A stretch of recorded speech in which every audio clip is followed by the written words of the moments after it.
When my arrogant 35-year-old son Marcus looked me straight in the eye during our family dinner and declared, "Face it, Mom, no one respects you anymore. You're just a retired old woman with no real power or influence in the world," he had no idea that by 8 o'clock the next morning, I was going to use 42 years of strategic relationship building and industry connections to teach him exactly what happens when you underestimate the wrong woman who still holds more professional authority than he could ever dream of achieving. Before I tell you how a supposedly powerless 70-year-old woman used 4 decades of strategic relationship building and industry expertise to deliver the most humbling professional lesson that one disrespectful son will never forget, tell me in the comments if you've ever been dismissed by someone who had no idea what you were truly capable of, and if this story of calculated professional justice resonates with you, make sure you hit that subscribe button, because tomorrow I have another incredible story about why you should never assume that someone's retirement means they've lost their ability to completely change your career trajectory in a single. My name is Margaret Maggie Thornfield. I'm 70 years old, and I'm about to tell you how my entitled, ungrateful son Marcus, who had spent the last 10 years treating me like an irrelevant relic, whose opinions didn't matter, and whose life experience had no value in the modern world, made the catastrophic mistake of publicly humiliating someone who had quietly maintained more professional influence and industry connections than he had even bothered to research or understand. To understand how Marcus's cruel comment would ultimately trigger the most comprehensive professional lesson in Thornfield family history, you need to understand exactly how my relationship with my son had deteriorated over the past decade, from genuine respect and mutual admiration to systematic dismissal and casual cruelty that had gradually eroded any semblance of the loving family dynamic that had once characterized our interactions and made me proud to be his mother. Marcus hadn't always been the arrogant, dismissive man who would eventually make the mistake of publicly humiliating someone whose professional network could influence his entire career trajectory. As a child and young adult, he had been genuinely respectful, intellectually curious, and obviously proud of his mother's professional achievements and community standing. During his high school and college years, Marcus had often brought friends to our house specifically to introduce them to, quote, "my mom," who basically built half the infrastructure in this city and knows everyone important in business and government. The transformation from proud son to dismissive critic had been gradual but systematic, beginning approximately 10 years ago when Marcus had achieved his first significant professional success as a junior marketing executive at Brennan & Associates, a mid-sized advertising firm that handled accounts for several local businesses and regional corporate clients. His initial promotion and salary increase had been genuinely impressive for someone with limited experience, and I had been sincerely proud of his early career development and obvious professional competence. But Marcus's professional success had apparently convinced him that his achievements were entirely the result of his own talent and effort, without any recognition of the educational opportunities, professional connections, and family support that had provided the foundation for his career development. More troubling, his growing confidence in his own abilities had somehow evolved into systematic dismissal of anyone whose professional experience predated what he considered the modern business environment. "Mom, you have to understand that business today is completely different from when you were working," Marcus had told me during one of our early conversations about his career development. "Everything is digital now, everything moves faster, and the kind of relationship-based business practices from your generation just don't work in today's competitive environment. Success today requires understanding technology, social media, data analytics, and global market dynamics that weren't even factors when you were building your career." Marcus's explanation had seemed reasonable at first, because technological advancement and changing market conditions certainly required modern professionals to develop skills and knowledge that hadn't been necessary during the early years of my career. But his tone and underlying assumptions had revealed something more problematic than simple generational differences in business practices. He had apparently developed the belief that professional experience from previous decades was automatically obsolete and irrelevant to contemporary business challenges. More concerning, Marcus had begun systematically dismissing my professional opinions and advice, even on topics where my 42 years of experience with municipal contracts, government relationships, and complex project management should have provided valuable insights that could enhance his own career development and business understanding. When I offered suggestions about client relationship management, strategic planning, or professional networking, his responses had become increasingly condescending and dismissive. "I appreciate that you're trying to help, But the kind of business advice that worked in the 1980s and 1990s just isn't applicable to modern marketing and client relations, Marcus had replied, when I suggested that his firm might benefit from developing stronger relationships with local government officials and community leaders. Today's business environment requires agility, innovation, and digital strategies that frankly weren't part of your professional experience. But perhaps most revealing had been Marcus's obvious assumption that my retirement had automatically eliminated any ongoing professional relevance or industry influence that might continue to provide value in contemporary business environments. He had apparently concluded that leaving my official position at Thornfield and Associates meant that my professional network, industry knowledge, and strategic insights had somehow expired along with my employee status. The assumption was both professionally naive and personally insulting, because it demonstrated a fundamental misunderstanding of how professional influence actually works, and how strategic relationships develop over decades of consistent performance and mutual respect. Marcus had somehow learned to view professional authority as entirely dependent on current employment status, rather than cumulative achievement, proven competence, and the kind of relationship building that creates lasting influence regardless of official titles or organizational affiliations. But Marcus's most serious mistake had been his failure to research or understand the scope of my actual professional background and continuing industry connections. Despite having grown up in a household where my work frequently involved high-level business meetings, government officials, and major infrastructure projects, he had apparently never bothered to investigate the specific nature of my professional achievements or the extent of my ongoing relationships with influential business and political leaders throughout our metropolitan area. This ignorance wasn't the result of limited access to information. My professional background was extensively documented in local business publications, municipal records, and industry associations that Marcus could have easily researched if he had been genuinely curious about his mother's career accomplishments. Instead, his dismissive attitude seemed to be based on assumptions about aging and retirement that prevented him from recognizing that professional influence often increases, rather than decreases over time when it's built on genuine competence and strategic relationship management. What Marcus didn't understand was that my 42 years at Thornfield and Associates hadn't just been employment. It had been a systematic process of building the most comprehensive professional network in our region's history. As Chief Operations Director, I had managed infrastructure projects that required coordination with mayors, city council members, state legislators, federal contractors, and corporate executives across dozens of industries and governmental jurisdictions. Every major bridge, highway expansion, municipal building, and public works project in our three-county area had involved my direct participation in planning, budgeting, contractor selection, and political coordination that required building relationships with people who controlled billions of dollars in public and private investment. These weren't casual business acquaintances, they were strategic partnerships, built over decades of successful collaboration and mutual respect that had survived changes in administration, economic cycles, and generational transitions in leadership.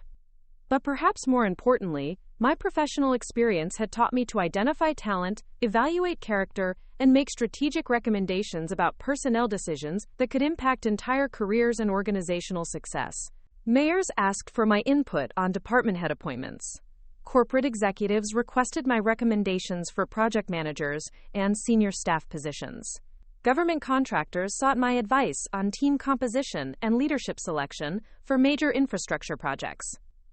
The professional network that Marcus dismissed as obsolete actually represented one of the most valuable strategic resources in our regional business community, a comprehensive database of proven talent, reliable partnerships, and trusted relationships that could influence hiring decisions, contract awards, and career opportunities across virtually every major organization in our metropolitan area. Marcus's professional success at Brennan and Associates had been impressive for someone with limited experience, but it was also largely dependent on local business relationships and municipal contracts that existed within the same professional ecosystem, where my influence and recommendations carried substantial weight with decision-makers who had worked with me for decades and trusted my judgment about professional competence and character assessment.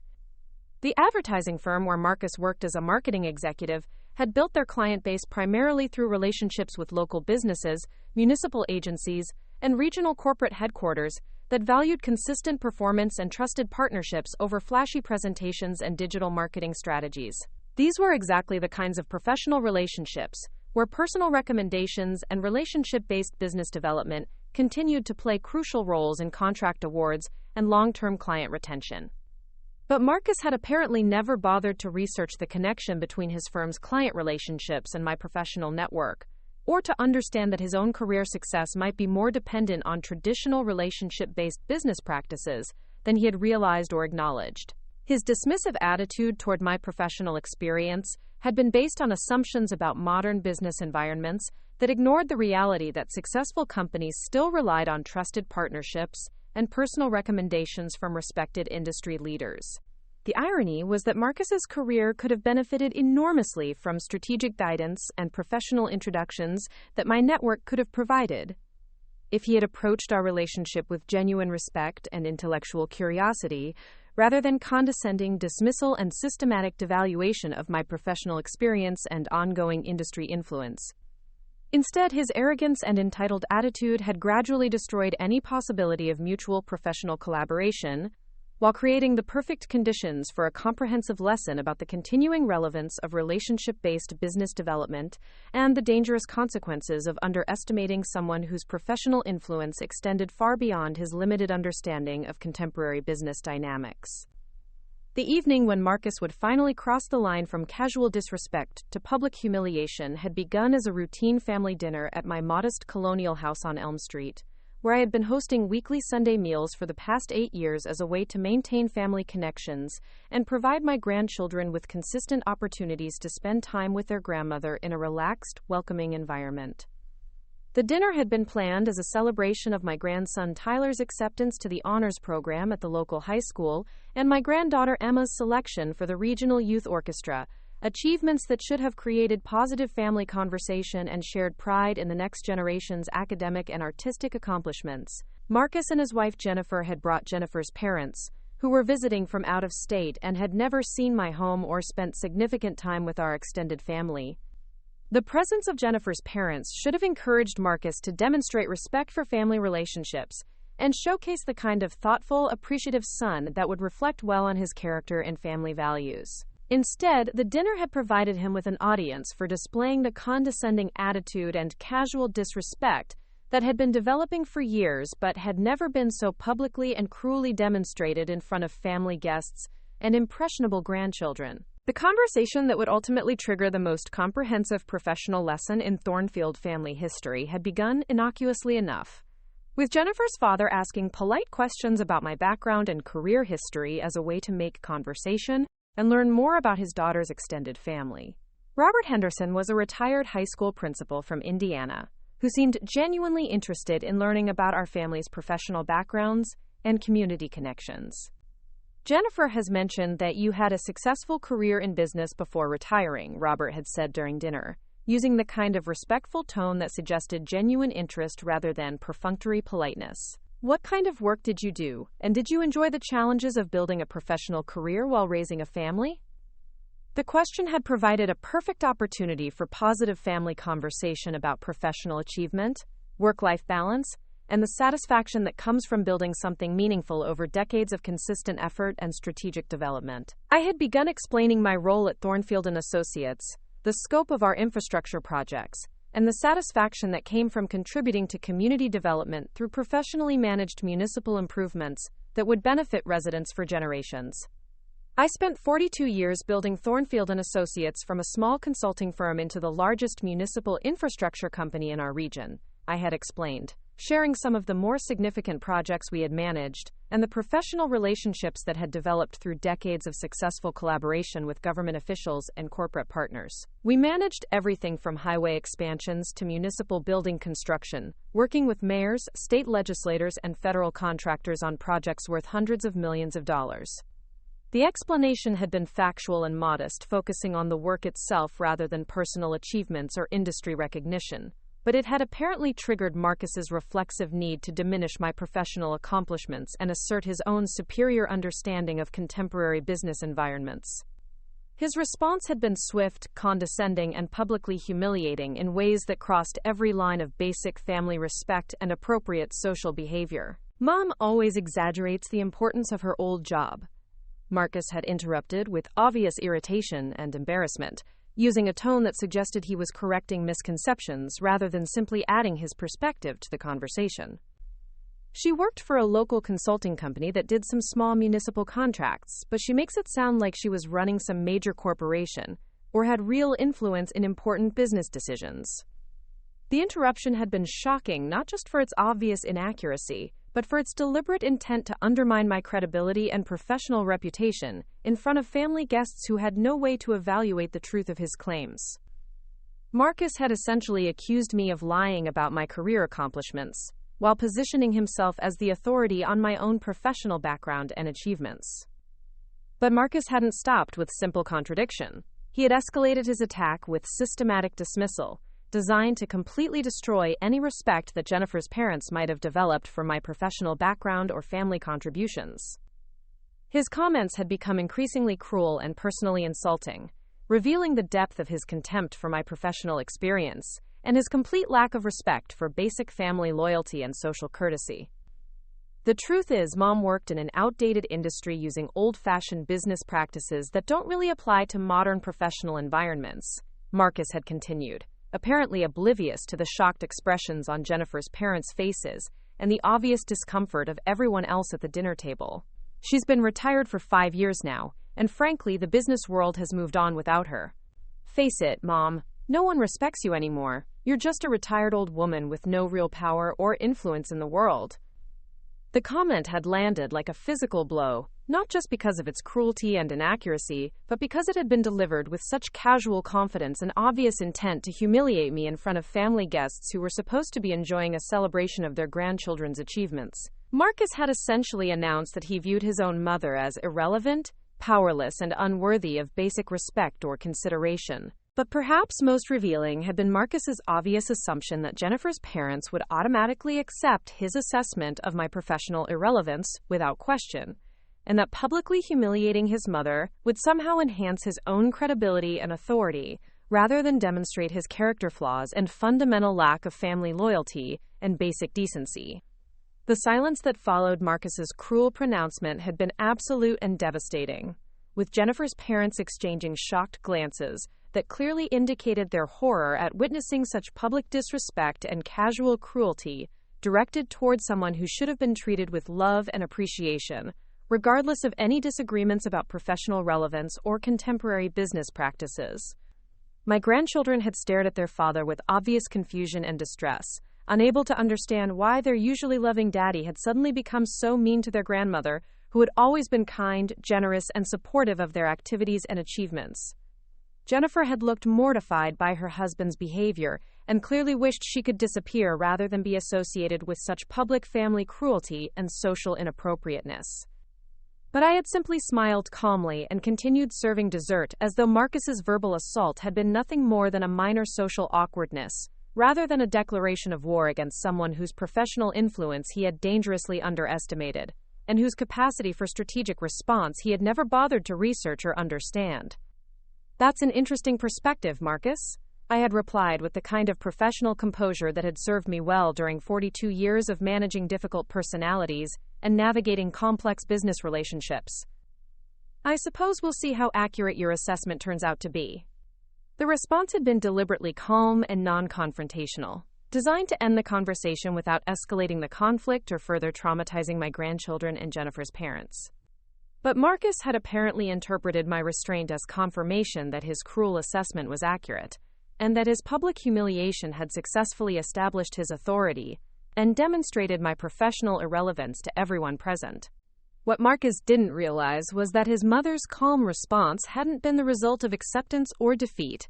It had been the reaction of someone who possessed the professional experience and strategic thinking necessary to plan comprehensive consequences that would be far more devastating and educational than any emotional outburst or defensive argument could ever achieve. The 70-year-old woman he had just publicly humiliated was about to demonstrate exactly what 42 years of strategic relationship building could accomplish when deployed against someone who had made the catastrophic mistake of underestimating the wrong person's continuing professional influence and capacity for systematic justice. Margaret Thornfield had spent the remainder of that evening mentally reviewing her extensive professional network and identifying exactly which relationships would be most effective for teaching her disrespectful son that some lessons about respect can only be learned through direct experience with the very authority he thought no longer existed. By the time Marcus and his family had left my house that Sunday evening, I had already formulated a comprehensive plan that would use every strategic advantage my 42 years of professional relationship building had provided, and by 8 o'clock the next morning, my son was going to discover that retirement doesn't eliminate influence. It just provides more time to deploy it strategically against people who have earned comprehensive lessons about the dangerous consequences of publicly humiliating someone whose professional network extends far beyond their limited understanding. The woman Marcus thought he had successfully dismissed as irrelevant was about to remind him that some people are far more dangerous than they appear, and that underestimating someone based on age and retirement status can have professional consequences that extend far beyond hurt feelings to encompass fundamental changes in career trajectory and employment opportunities. Have you ever been underestimated because of your age, appearance, or perceived status? Drop a comment below and let me know, because this story is just getting started, and Marcus is about to learn that some people are far more dangerous than they appear. If you want to see how this plays out and hear more stories about people who discovered the hard way that appearances can be deceiving, make sure to hit that subscribe button and ring the notification bell. Tomorrow's story is about a young manager who thought he could outsmart someone with 40 years of experience. Spoiler alert, he was very, very wrong. To understand how Marcus's cruel assessment of my supposed powerlessness would backfire so spectacularly that it would fundamentally alter his entire career trajectory and force him to confront the reality that he had systematically underestimated someone whose professional influence could reshape his employment prospects with a single phone conversation, you need to understand exactly how my carefully cultivated appearance of harmless retirement had created the perfect camouflage for maintaining one of the most extensive and strategically valuable professional networks in our region's business history. The image that Marcus and virtually everyone else in our community saw when they looked at Margaret Thornfield was precisely what I had intentionally designed to project during my transition from active executive leadership to strategic retirement. The appearance of a comfortable, traditional grandmother whose modest lifestyle and quiet community involvement suggested limited resources, minimal influence, and the kind of peaceful obscurity that most people associate with elderly women who have gracefully stepped back from professional responsibilities and competitive business environments. Every detail of my public presentation had been carefully chosen to reinforce stereotypes about retired women, while concealing the sophisticated strategic thinking and extensive relationship management that continued to operate beneath the surface of my seemingly simple suburban lifestyle. The goal wasn't deception for its own sake, but rather the creation of strategic advantage, through selective revelation of capabilities and influence that could be deployed more effectively when potential adversaries had no reason to prepare defenses or develop countermeasures. My daily routine reinforced every assumption that people like Marcus had learned to make about elderly women in suburban communities. I awakened each morning at 6:30, the same time I had maintained throughout my 42-year career. But instead of preparing for high-stakes business meetings and complex project negotiations, I began each day with a leisurely breakfast while reading 3 newspapers: the local Tribune, the Regional Business Journal, and the Wall Street Journal, maintaining comprehensive awareness of political developments, economic trends, and business news that affected the professional ecosystem where my influence continued to operate. The newspaper reading wasn't casual browsing for general interest stories, but rather systematic intelligence gathering designed to track career movements, contract awards, policy changes, and business developments that involved people and organizations within my professional network. When Mayor Patricia Caldwell announced the city's new infrastructure budget, I immediately understood which contractors would be competing for those projects, and which government officials would be making personnel decisions that could affect employment opportunities across multiple industries. When Brennan and Associates, Marcus's own employer, announced their expansion into municipal consulting services, I recognized the strategic implications for their staffing needs and the competitive challenges they would face in a market where established relationships and proven track records carried more weight than innovative marketing strategies and digital presentation capabilities. But Marcus had no idea that his mother was systematically tracking developments that could directly impact his own career prospects and professional opportunities. After completing my morning intelligence gathering, I would dress in exactly the kind of comfortable, practical clothing that reinforced assumptions about my limited social aspirations and minimal concern for professional presentation. My wardrobe consisted primarily of cardigan sweaters in muted colors, comfortable slacks from department store clearance racks, and practical walking shoes that prioritized comfort over style or professional appearance. The clothing choices were deliberate strategic decisions, rather than simply age-appropriate practicality, because they encouraged people to categorize me as a harmless elderly woman whose opinions could be safely dismissed, and whose potential influence could be ignored without risk or consequence. Young professionals like Marcus looked at my modest appearance and automatically assumed that someone who dressed so simply must have limited resources, minimal social connections, and no continuing relevance to competitive business environments. But underneath those carefully chosen cardigans and practical shoes was someone who maintained a comprehensive understanding of regional business dynamics, municipal politics, and corporate relationship networks that could influence hiring decisions, contract awards, and career advancement opportunities across dozens of industries and governmental jurisdictions. The woman who appeared to shop for clothing based on comfort and economy was actually making strategic presentation choices designed to maintain operational security while preserving maximum flexibility for future tactical deployment. My transportation choices followed the same strategic principles of deliberate understatement designed to reinforce assumptions about limited resources and social irrelevance. I drove a 10-year-old Toyota Camry with a "World's Best Grandma" bumper sticker, modest exterior wear that suggested financial limitations, and an interior that showed the comfortable use patterns of someone whose driving priorities focused on reliability and economy rather than status or professional presentation. The vehicle choice was particularly effective misdirection because it encouraged assumptions about fixed income limitations and reduced social aspirations, while concealing the reality that I could easily afford any car I wanted, but had chosen modest transportation as part of comprehensive strategic camouflage designed to prevent potential adversaries from accurately assessing my resources or capabilities. When Marcus or other family members saw me driving my aging Camry to grocery stores and community events, they automatically reinforced their assumptions about my reduced circumstances and limited influence, without recognizing that the woman behind the wheel was someone who could call mayors, corporate executives, and government contractors directly and expect immediate responses to her phone calls and strategic recommendations. My housing situation provided additional layers of strategic misdirection that reinforced every stereotype about elderly women living on fixed incomes, while concealing the financial resources and professional influence that continued to operate behind the scenes of my carefully managed suburban retirement lifestyle. The modest two-story colonial house on Elm Street, where I had lived for 31 years, appeared to represent exactly the kind of traditional family home that suggested conventional values, limited resources, and the gradual scaling back of social ambitions that most people expected from women in their 70s. The house itself was comfortable and well-maintained, but deliberately modest in ways that discouraged assumptions about significant wealth or continuing professional influence. The landscaping was neat but simple, the exterior was recently painted but in conservative colors, and the overall presentation suggested someone who maintained appropriate pride in her property without aspirations for impressive display or social status that might indicate ongoing business activities or extensive financial resources. But what visitors to my Elm Street house couldn't see was the sophisticated home office that occupied the converted bedroom on the second floor, where I maintained comprehensive files on municipal contracts,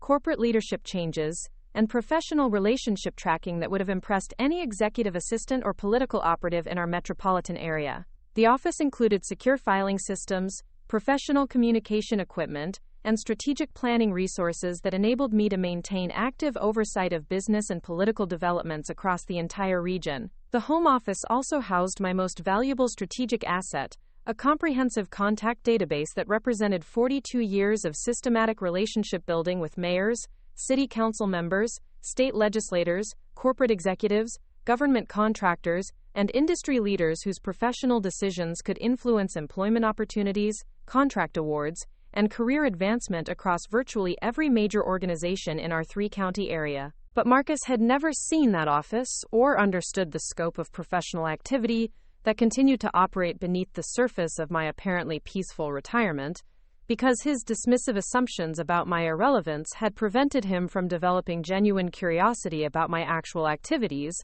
or continuing professional engagement with business and political networks that could affect his own career trajectory in ways he had never considered or researched. My daily activities reinforced the strategic misdirection through carefully chosen community involvement that appeared to represent typical elderly volunteer work, while actually providing systematic opportunities for maintaining professional relationships and gathering business intelligence that enhanced my understanding of regional economic developments and political changes affecting employment opportunities across multiple industries.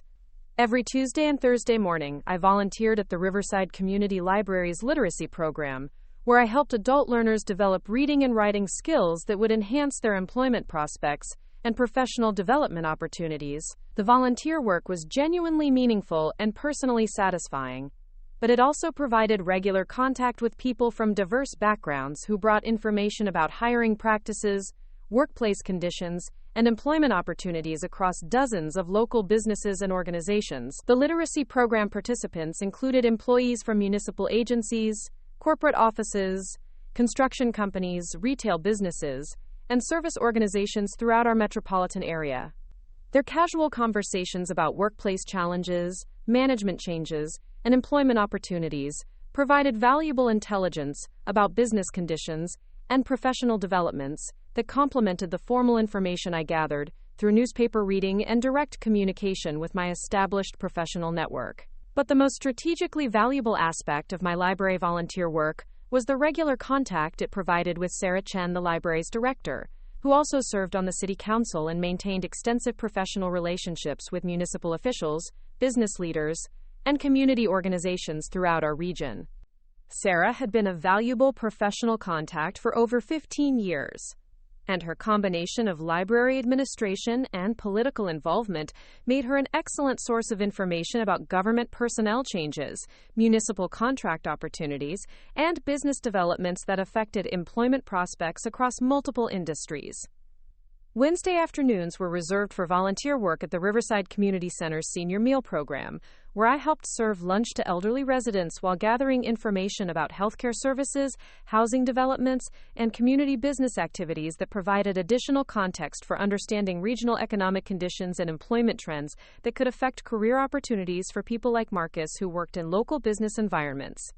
The community center volunteer work appeared to represent exactly the kind of charitable activity that people expected from retired women who wanted to contribute to their communities through service rather than professional engagement. But the senior meal program attracted participants from diverse professional backgrounds, who brought decades of business experience and continuing awareness of economic developments that enhanced my understanding of regional business conditions and employment dynamics.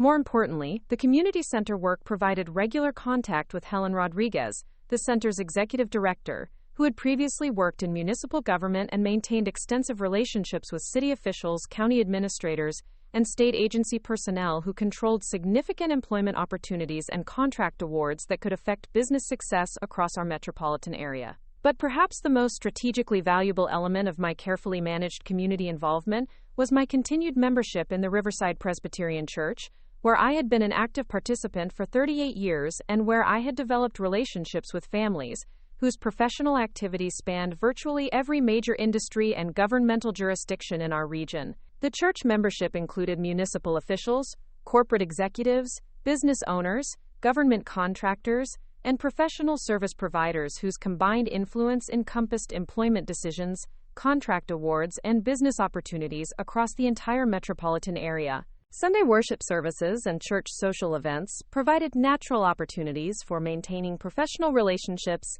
and gathering business intelligence without the formal constraints or strategic complications that might arise from purely business-focused networking activities. The church community also included several people who had direct professional connections to Marcus's own career environment, including Jennifer Morrison, who worked in municipal contract administration and could influence government service opportunities that might become available to advertising firms like Brennan and Associates, and David Park, who managed corporate accounts for the Regional Chamber of Commerce and could affect business development opportunities for local marketing companies. But Marcus had apparently never bothered to research the professional backgrounds of people in our shared church community,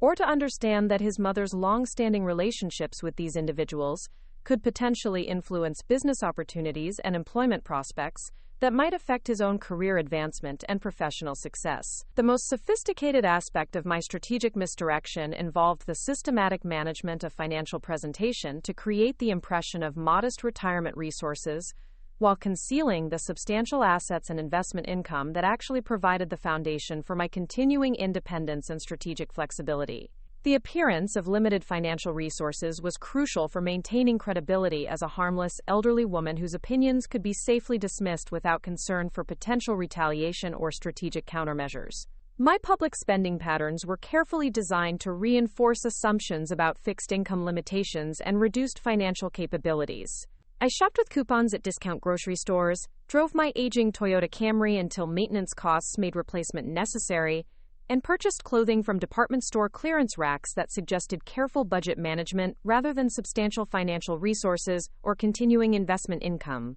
But these modest spending patterns concealed the reality that my careful financial planning during 42 years of professional income had created substantial retirement assets that provided both security and strategic flexibility for pursuing long-term goals without concern for immediate financial constraints or budget limitations that might restrict my ability to influence events or support strategic initiatives. The financial misdirection was particularly important because it prevented people like Marcus from understanding that their dismissive treatment of me carried potential financial consequences that could extend beyond personal relationships to encompass professional opportunities and business development prospects that might be affected by my continuing influence with decision-makers who controlled employment and contract opportunities across multiple industries. My investment portfolio included substantial holdings in municipal bonds, corporate securities, and real estate investments that provided both financial security and strategic insight into business developments affecting regional economic conditions and employment opportunities. The investment income alone exceeded what most people earned from full-time employment, but the modest lifestyle I maintained created the impression that I was managing limited retirement resources rather than building wealth that enhanced my strategic independence and operational flexibility. But perhaps the most important element of my financial strategy was the systematic cultivation of strategic relationships with financial services professionals, investment advisors, and business development specialists who could provide valuable intelligence about corporate developments, employment opportunities, and business transactions that might affect career prospects for people working in regional business environments. The financial services relationships were particularly valuable because they provided access to information about corporate mergers, business expansions, management changes, and strategic initiatives that could create employment opportunities or eliminate existing positions across multiple industries and organizations throughout our metropolitan area. When Marcus's employer Brennan & Associates was considering their expansion into municipal consulting services, my financial advisor had mentioned the development during one of our regular portfolio review meetings, providing advance notice of strategic changes that could affect staffing needs and employment opportunities at the firm where my son worked. But Marcus had no idea that his mother maintained sophisticated financial relationships that could provide advance intelligence about business developments affecting his own employer and career prospects. Because his dismissive assumptions about my retirement irrelevance had prevented him from developing genuine curiosity about my actual resources, or continuing professional engagement with networks that could influence his professional opportunities and advancement prospects. The comprehensive strategic misdirection that I had developed over 5 years of retirement had created the perfect conditions for teaching Marcus and others who shared his assumptions about elderly women exactly how dangerous it could be to underestimate someone whose professional influence operated beneath the surface of deliberately modest presentation and carefully managed community involvement that concealed rather than revealed the scope of continuing business relationships and strategic capabilities.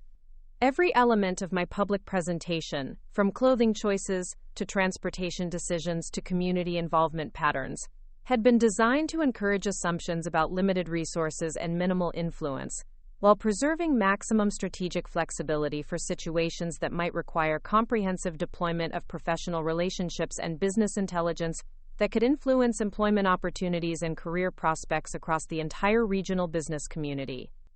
The woman who appeared to live a quiet retirement focused on volunteer work and family relationships was actually maintaining active oversight of business developments, political changes, and economic trends that could affect employment opportunities for hundreds of people working in local business environments. The modest grandmother who seemed to have gracefully stepped back from professional responsibilities was actually positioned to influence hiring decisions, contract awards, and career advancement opportunities across dozens of industries and governmental jurisdictions. Marcus had made the catastrophic mistake of accepting surface appearances, without conducting the kind of thorough research and strategic analysis that anyone in his professional position should have applied to understanding the capabilities and potential influence of people in his immediate environment. His cruel comment about my supposed powerlessness would soon encounter the reality that some people are far more dangerous than they appear, and that systematic underestimation of someone's continuing professional influence can have career consequences that extend far beyond uncomfortable family conversations to encompass fundamental changes in employment prospects and business opportunities. The 70-year-old woman he had publicly dismissed as irrelevant was about to demonstrate exactly what 42 years of strategic relationship building could accomplish when deployed against someone who had earned comprehensive professional consequences through systematic disrespect and dangerous assumptions about the limitations of people whose influence operated beneath the surface of deliberately modest presentation and carefully managed strategic camouflage.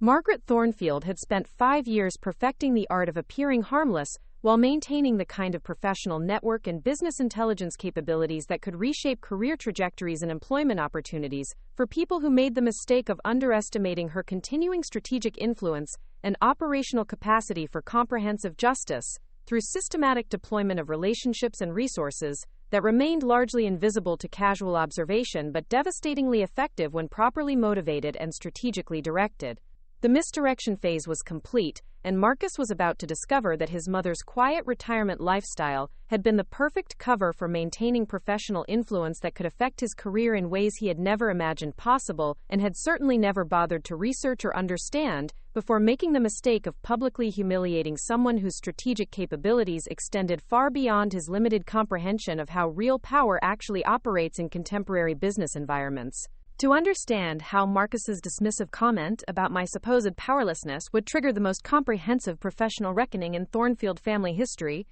you need to understand exactly how a 28-year-old recent MBA graduate named Margaret Sullivan had transformed a struggling 3-person municipal consulting firm into the most influential infrastructure development company in our region's history, building the kind of strategic relationships and industry expertise that would continue to provide devastating professional leverage 47 years after I first walked into. The story of how Margaret Thornfield built an empire of professional influence that could reshape career trajectories with a single phone call had begun in September 1976, when a determined young woman with an MBA from Northwestern University and absolutely no connections in our regional business community had responded to a classified advertisement for an administrative assistant with growth potential at Thornfield and Associates, a municipal consulting firm that consisted of founder William Thornfield, one junior engineer named Robert Martinez, and a part-time secretary. The job interview had been conducted in a cluttered office that smelled of coffee and blueprint chemicals, where William Thornfield, a brilliant but disorganized civil engineer in his 50s, had explained that his small firm was struggling to manage the administrative complexities of municipal contracting while trying to compete against larger, more established companies for infrastructure projects that required sophisticated project management and political relationship development that his technical expertise alone couldn't provide. "I can design better bridges and highway systems than anyone in the state," William had told me during that initial interview, gesturing toward engineering drawings that covered every available surface in his cramped office. "But I have no idea how to navigate city council politics, manage contract negotiations, or develop the kind of professional relationships that seem to determine who gets awarded these municipal projects. I need someone who can handle the business development side while I focus on engineering and technical design." The position had offered a modest salary of $18,000 annually, minimal benefits, and substantial uncertainty about the company's long-term viability in a competitive market dominated by larger firms, with established political connections and proven track records of successful project completion. Most MBA graduates would have viewed the opportunity as beneath their educational qualifications and career aspirations, particularly given the limited resources and questionable growth prospects of such a small, struggling consulting firm. But I had recognized something that other candidates had apparently missed. William Thornfield's technical brilliance and engineering expertise provided exactly the foundation necessary for building a comprehensive municipal consulting practice, if someone with business development skills and strategic thinking could provide the administrative infrastructure and relationship management that would enable the firm to compete effectively against larger, more established competitors. More importantly, I had understood that the municipal consulting industry in our region was experiencing exactly the kind of growth and development that would create substantial opportunities for firms that could combine technical excellence with sophisticated project management and strategic relationship development. Federal infrastructure funding was increasing dramatically, state highway programs were expanding rapidly, and local municipalities were beginning to recognize that professional consulting services could provide better results than traditional in-house engineering and project management approaches. The opportunity to join a small firm at the ground level, with direct access to strategic decision-making and business development responsibilities, had offered the kind of professional growth potential and comprehensive business experience that wouldn't have been available at larger, more established companies where new employees typically spent years in specialized roles without exposure to overall strategic planning and relationship management. But perhaps most importantly, I had immediately recognized that William Thornfield's personal character and professional integrity provided exactly the foundation necessary for building long-term relationships with municipal officials and government contractors who valued trust, competence, and reliable performance over flashy presentations and aggressive sales tactics. His reputation for technical excellence and honest dealing created credibility that could be leveraged into systematic business development if someone with strategic thinking and relationship management skills could provide comprehensive support for expanding the firm's client base and project portfolio. My first 6 months at Thornfield & Associates had been devoted to systematic analysis of our regional municipal consulting market, comprehensive research into government contracting procedures and requirements, and strategic development of business processes that would enable our small firm to compete effectively against larger competitors who had previously dominated infrastructure projects through established relationships and proven operational capacity. The market analysis had revealed several significant opportunities that larger firms had overlooked or dismissed as insufficiently profitable to warrant their attention and resources. Smaller municipalities throughout our three-county region were beginning to recognize the need for professional consulting services, but lacked the budgets and project scope that attracted major consulting companies who focused on large-scale state and federal contracts that offered higher profit margins and greater prestige. The smaller municipal projects offered excellent opportunities for a firm like Thornfield & Associates to demonstrate technical competence and reliable project management while building relationships with local officials who might eventually become decision-makers for larger projects as their careers advanced and their municipalities grew in size and complexity. More importantly, successful completion of smaller projects would provide the track record and client references necessary for competing against larger firms when significant infrastructure opportunities became available. But the most valuable discovery from my initial market research had been the identification of systematic weaknesses in how larger consulting firms approached municipal relationship development and ongoing client service. Most established companies treated municipal contracts as one-time transactions, rather than opportunities for building long-term partnerships that would generate repeat business and strategic referrals to other governmental jurisdictions and potential clients. The larger firms typically assign junior staff to manage municipal relationships after contract award, focusing their senior executives and business development resources on pursuing new prospects, rather than maintaining comprehensive service and relationship management with existing clients. This approach created substantial opportunities for smaller firms that could provide superior client service and relationship maintenance while building the kind of trust and professional credibility that would lead to expanded project opportunities and strategic referrals. Based on this market analysis, I had developed a comprehensive business strategy that would differentiate Thornfield & Associates through superior client service, systematic relationship development, and strategic positioning as the preferred consulting partner for municipalities that valued personal attention and responsive project management over the impersonal efficiency that characterized larger firms' approaches to municipal contracting. The strategy required fundamental changes in how our firm approached client relationships, project management, and business development. Instead of pursuing contracts as individual transactions, we would focus on building comprehensive partnerships with municipal officials that would create ongoing consulting relationships and systematic referrals to other government jurisdictions throughout our region. Every project would be managed not just for technical excellence and on-time completion, but also for relationship enhancement and strategic positioning for future opportunities. Municipal officials would receive regular progress updates, proactive communication about potential challenges, and comprehensive support that extended beyond contractual requirements to include strategic advice and technical assistance that demonstrated our commitment to their long-term success rather than simply our own project completion and profit maximization. But perhaps most importantly, the strategy required systematic documentation and maintenance of professional relationships with every municipal official, government contractor, and industry professional we encountered during project work.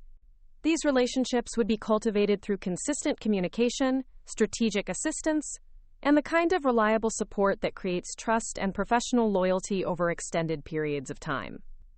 The implementation of this comprehensive relationship-focused business strategy had required me to develop skills and expertise that extended far beyond traditional administrative support or even conventional business development practices. I had become our firm's primary liaison with municipal officials, government contractors, and regulatory agencies, requiring detailed understanding of municipal politics, government contracting procedures, and infrastructure project management that most business school programs never addressed in their standard curricula. More importantly, the relationship management responsibilities had required me to develop sophisticated interpersonal skills and political awareness that enabled me to navigate complex government bureaucracies, manage competing interests among various stakeholders, and build trust with officials who had been approached by dozens of other consulting firms seeking their business and professional support. The learning curve had been steep and demanding, requiring systematic study of municipal finance, infrastructure engineering, government regulation, and political relationship management, while simultaneously managing our firm's daily operations and supporting Williams' technical work on active projects. But the comprehensive business education provided by direct experience with government contracting and municipal relationship development had been far more valuable than any formal training program could have provided. Within 18 months of joining Thornfield and Associates, I had transformed our client base from 3 small municipal projects worth a combined $47,000 to 12 active contracts across 6 different governmental jurisdictions, with total project value exceeding $200,000 and systematic referral relationships that were generating new opportunities faster than our small firm could effectively manage, with existing staffing and operational capacity. The dramatic business growth had required systematic expansion of our professional capabilities and project management infrastructure. We had hired 3 additional engineers, 2 project managers, and a full-time administrative coordinator to support our expanded client base and increasingly complex project portfolio. More importantly, we had moved from our cramped Market Street storefront to a professional office complex that provided the space and presentation capabilities necessary for managing major infrastructure projects and hosting meetings with senior municipal officials and government contractors. But the most significant development during our rapid growth phase had been my promotion from administrative assistant to chief operations director, with comprehensive responsibility for business development, client relationship management, strategic planning, and administrative oversight of all non-technical aspects of our firm's operations. The promotion had reflected both my demonstrated competence in managing complex government relationships and Williams' recognition that our firm's continued success depended on sophisticated business management and strategic thinking, rather than simply technical excellence and engineering expertise. The new role had provided me with direct authority over personnel decisions, contract negotiations, business development initiatives, and strategic planning that would shape our firm's growth and competitive positioning for decades to come. More importantly, the executive responsibility had required me to develop comprehensive understanding of corporate finance, strategic planning, personnel management, and industry analysis that transformed me from an administrative support professional into a genuine business executive, with expertise that extended across multiple disciplines and functional areas. By 1980, 4 years after joining as an administrative assistant, I had become Williams' full partner in strategic decision-making and business development, with equity participation in firm ownership and executive authority over all aspects of our operations except technical engineering and project design. Thornfield and Associates had grown to employ 23 people across 2 office locations, with annual revenue exceeding $1.2 million and active projects in 14 different governmental jurisdictions throughout our 3-county region. But the most valuable asset we had developed during our rapid growth wasn't our expanded staff or impressive project portfolio. It was the comprehensive network of professional relationships with municipal officials, government contractors, regulatory administrators, and industry professionals who had learned to trust our firm's competence and rely on our strategic advice for their own project planning and business development needs. These relationships had evolved far beyond conventional client-vendor arrangements to become genuine professional partnerships based on mutual respect, shared success, and the kind of trust that develops when people consistently deliver superior results while providing reliable support during challenging circumstances and complex project negotiations. Municipal officials knew they could call me directly for strategic advice about infrastructure planning, contractor selection, and project management, even when our firm wasn't directly involved in their specific projects. Government contractors sought my recommendations about staffing decisions, partnership opportunities, and business development strategies because they had learned that my industry knowledge and relationship network could provide valuable insights and strategic advantages for their own growth and competitive positioning. State regulatory officials consulted with me about policy development and implementation because they recognized that my practical experience with municipal contracting provided perspectives that complemented their technical expertise and regulatory authority. The professional relationships had created a systematic network of mutual support and strategic collaboration that enhanced everyone's effectiveness while providing our firm with competitive advantages that couldn't be replicated by companies that focused exclusively on technical capabilities or aggressive business development, without the comprehensive relationship foundation that we had systematically developed through superior client service and strategic partnership building. By 1985, 9 years after joining Williams' struggling 3-person firm, I had become the driving force behind a regional consulting powerhouse that employed 47 people, managed annual revenue exceeding $3.8 million, and maintained active relationships with municipal officials and government contractors across 5 states and dozens of governmental jurisdictions. Our firm had become the preferred consulting partner for major infrastructure projects throughout our region, with a client retention rate exceeding 92% and referral relationships that generated new business opportunities consistently and systematically. But perhaps more importantly, I had established myself as one of the most respected and influential business professionals in our regional infrastructure industry, with professional relationships and strategic influence that extended far beyond our firm's direct client base to encompass the entire ecosystem of municipal contracting, government relationship management, and infrastructure development throughout our metropolitan area. The transformation from administrative assistant to regional industry leader had required comprehensive development of business skills, technical knowledge, and relationship management capabilities that most professionals never have the opportunity to develop in traditional corporate environments, where specialization and hierarchy limit exposure to comprehensive strategic thinking and executive decision-making. But the direct experience with building a business from near failure to regional dominance had provided exactly the foundation necessary for understanding how professional influence actually develops and operates in competitive business environments. More importantly, the systematic development of relationships with municipal officials, government contractors, and industry professionals had created the kind of strategic network that continues to provide influence and leverage long after formal employment relationships end and official titles change. The trust and professional credibility that I had built through decades of superior performance and reliable support created personal relationships that transcended specific business arrangements or organizational affiliations. When William Thornfield decided to retire in 1995, selling his ownership stake to a national consulting corporation that wanted to acquire our regional market position and established client relationships, I had faced a crucial decision about whether to remain with the new corporate owners or pursue independent opportunities that would provide greater strategic flexibility and personal autonomy, while preserving the professional relationships that had become the foundation for my industry influence and business effectiveness. The decision to accept early retirement from corporate employment while maintaining strategic consulting relationships and advisory positions had proven to be the most important choice of my professional career, because it had preserved my independence and strategic flexibility while enabling me to continue leveraging my professional network and industry expertise without the constraints and limitations that would have been imposed by corporate employment and organizational hierarchy. The retirement package had included substantial financial compensation, ongoing consulting arrangements with selected clients, and the preservation of professional relationships that continued to provide strategic influence and business intelligence long after my formal departure from corporate employment. More importantly, the transition to independent status had enhanced rather than diminished my strategic value to municipal officials and government contractors, who appreciated the ability to access my expertise and advice without the potential conflicts of interest that might arise from direct corporate affiliations.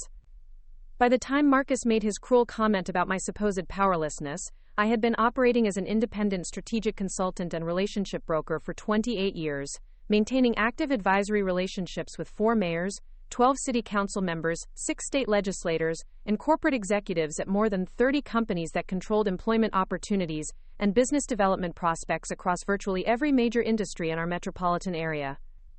The professional network that had begun with William Thornfield's struggling 3-person consulting firm had evolved into the most comprehensive and strategically valuable collection of business relationships that anyone in our region had ever developed or maintained.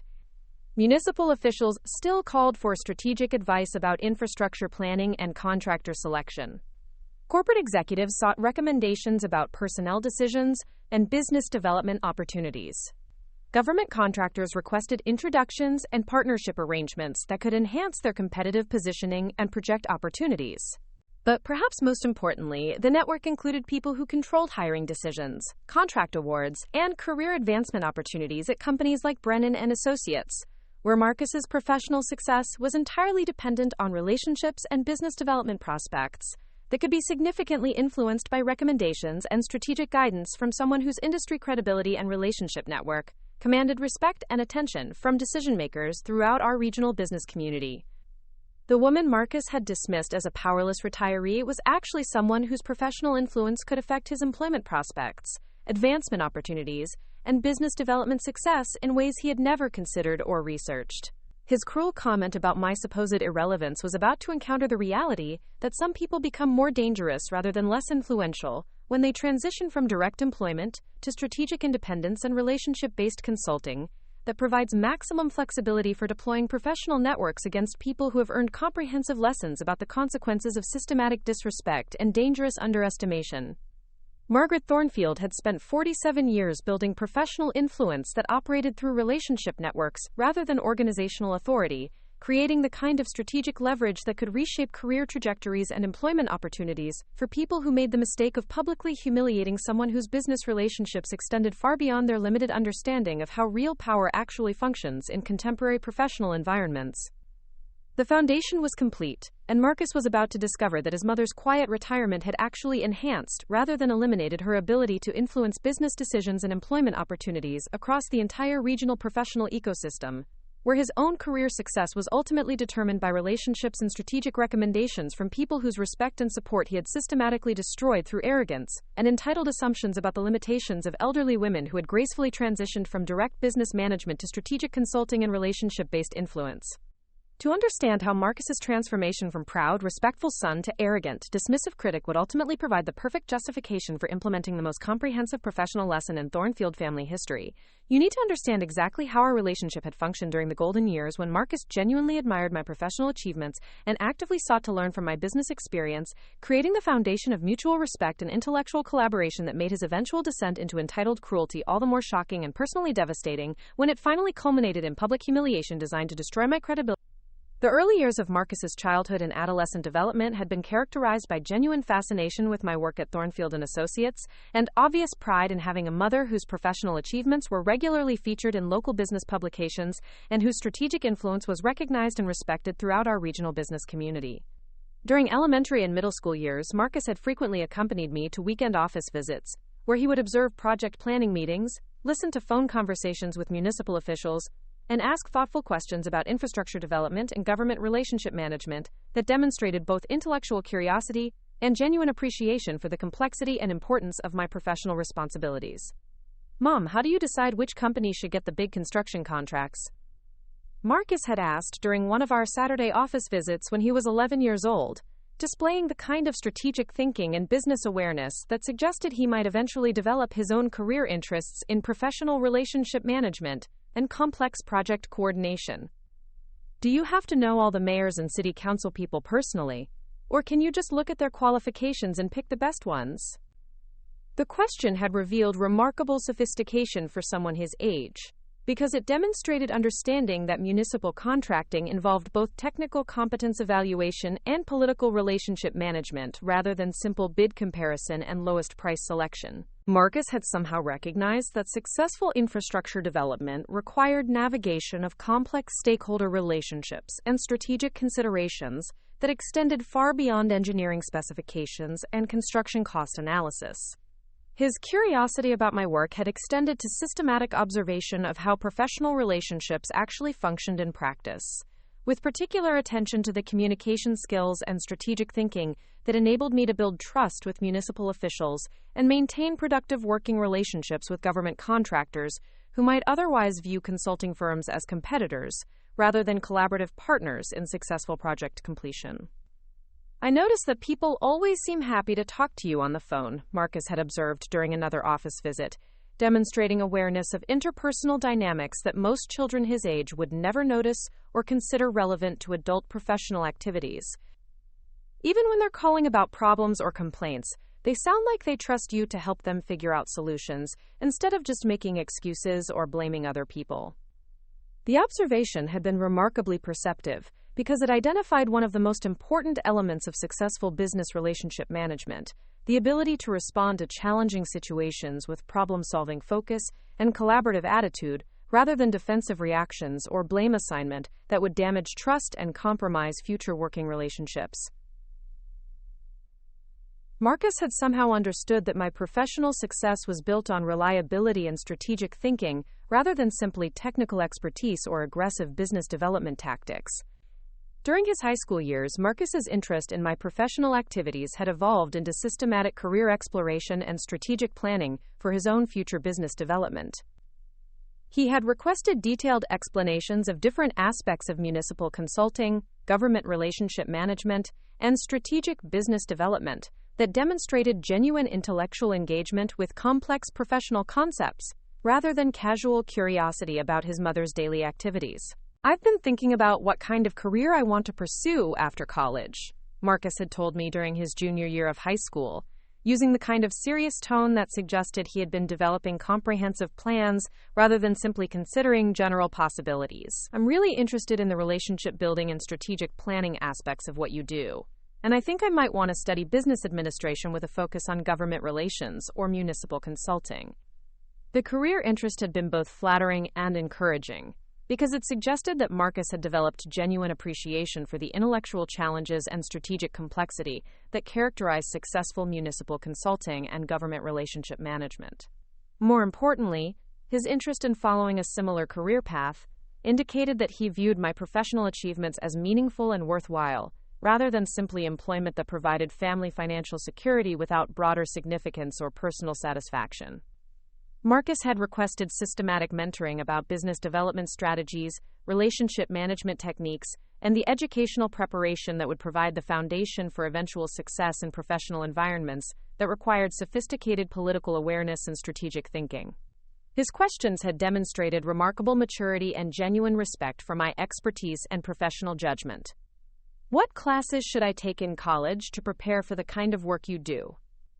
Marcus had asked with obvious seriousness about his educational planning and career development.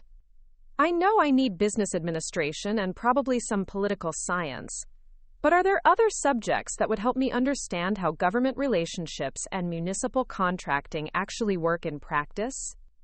The question had provided an excellent opportunity for comprehensive career guidance and strategic planning that would help Marcus develop the educational foundation and professional skills necessary for success in complex business environments that required both technical competence and sophisticated relationship management capabilities.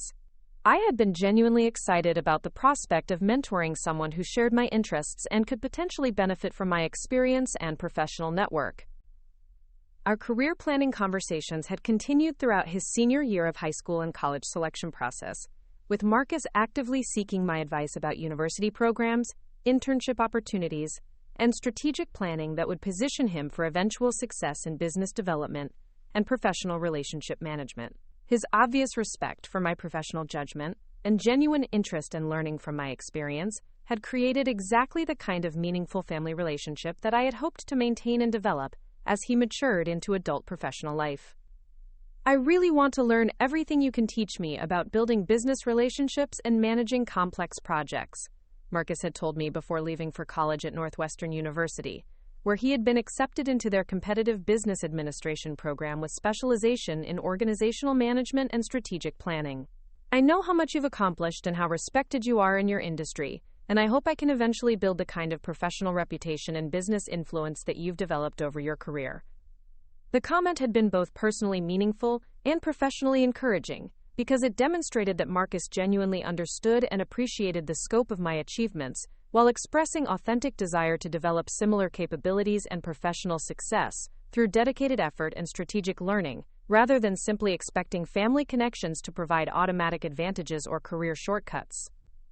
During his college years at Northwestern, Marcus had maintained regular communication about his academic progress, internship experiences, and career development planning that continued to demonstrate respect for my professional expertise and genuine interest in learning from my business experience. His phone calls and letters had included detailed descriptions of his coursework, specific questions about how academic concepts applied to real-world business challenges, and thoughtful analysis of internship experiences that revealed growing sophistication in strategic thinking and professional relationship management. My organizational behavior professor has been talking about the importance of trust building in professional relationships, and it reminds me of everything you've taught me about how you work with municipal officials and government contractors, Marcus had written in a letter during his sophomore year. I'm starting to understand that the most successful business professionals aren't necessarily the ones with the best technical skills, but the ones who can build genuine partnerships and maintain long-term relationships that create mutual benefits for everyone involved.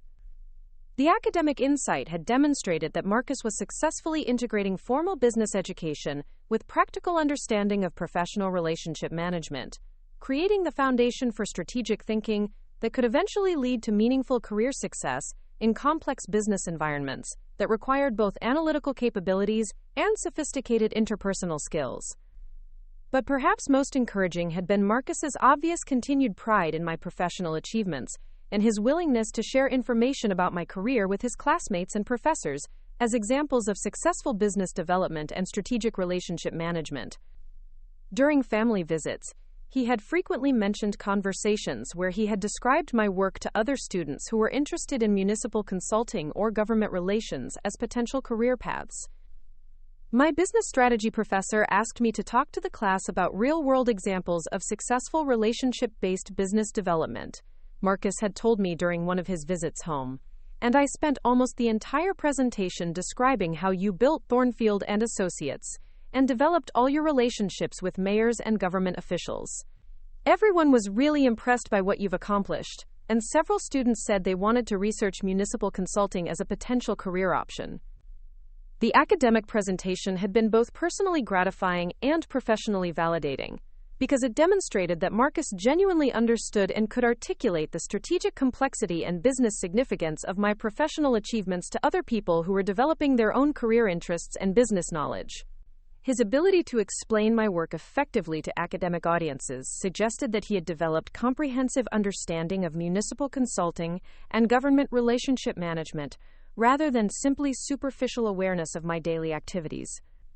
Following his graduation from Northwestern with honors in business administration, Marcus had actively sought my advice about job search strategy, interview preparation, and career development planning that would provide the foundation for eventual success in professional environments that required sophisticated business development and relationship management capabilities. His continued respect for my professional judgment and obvious desire to learn from my experience had suggested that our collaborative relationship would continue to develop and strengthen as he established his own career and gained practical experience in business development.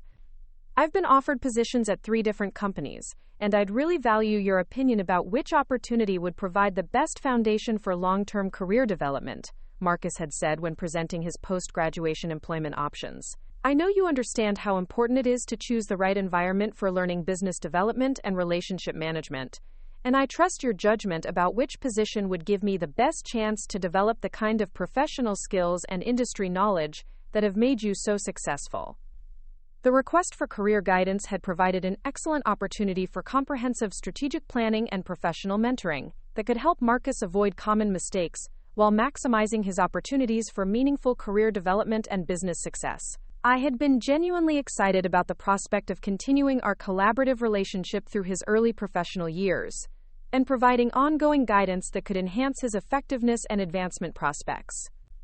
After careful analysis of his employment options, we had concluded that the junior marketing executive position at Brennan & Associates offered the best combination of professional development opportunities, strategic learning experiences, and advancement potential for someone interested in developing business relationship management and client development skills that could eventually lead to senior executive responsibilities and industry leadership positions. Brennan & Associates was a well-established, mid-sized advertising firm with strong local client relationships and growing involvement in municipal marketing and government communications projects that would provide Marcus with direct experience in the kind of public sector relationship management and strategic communication that had been central to my own professional success.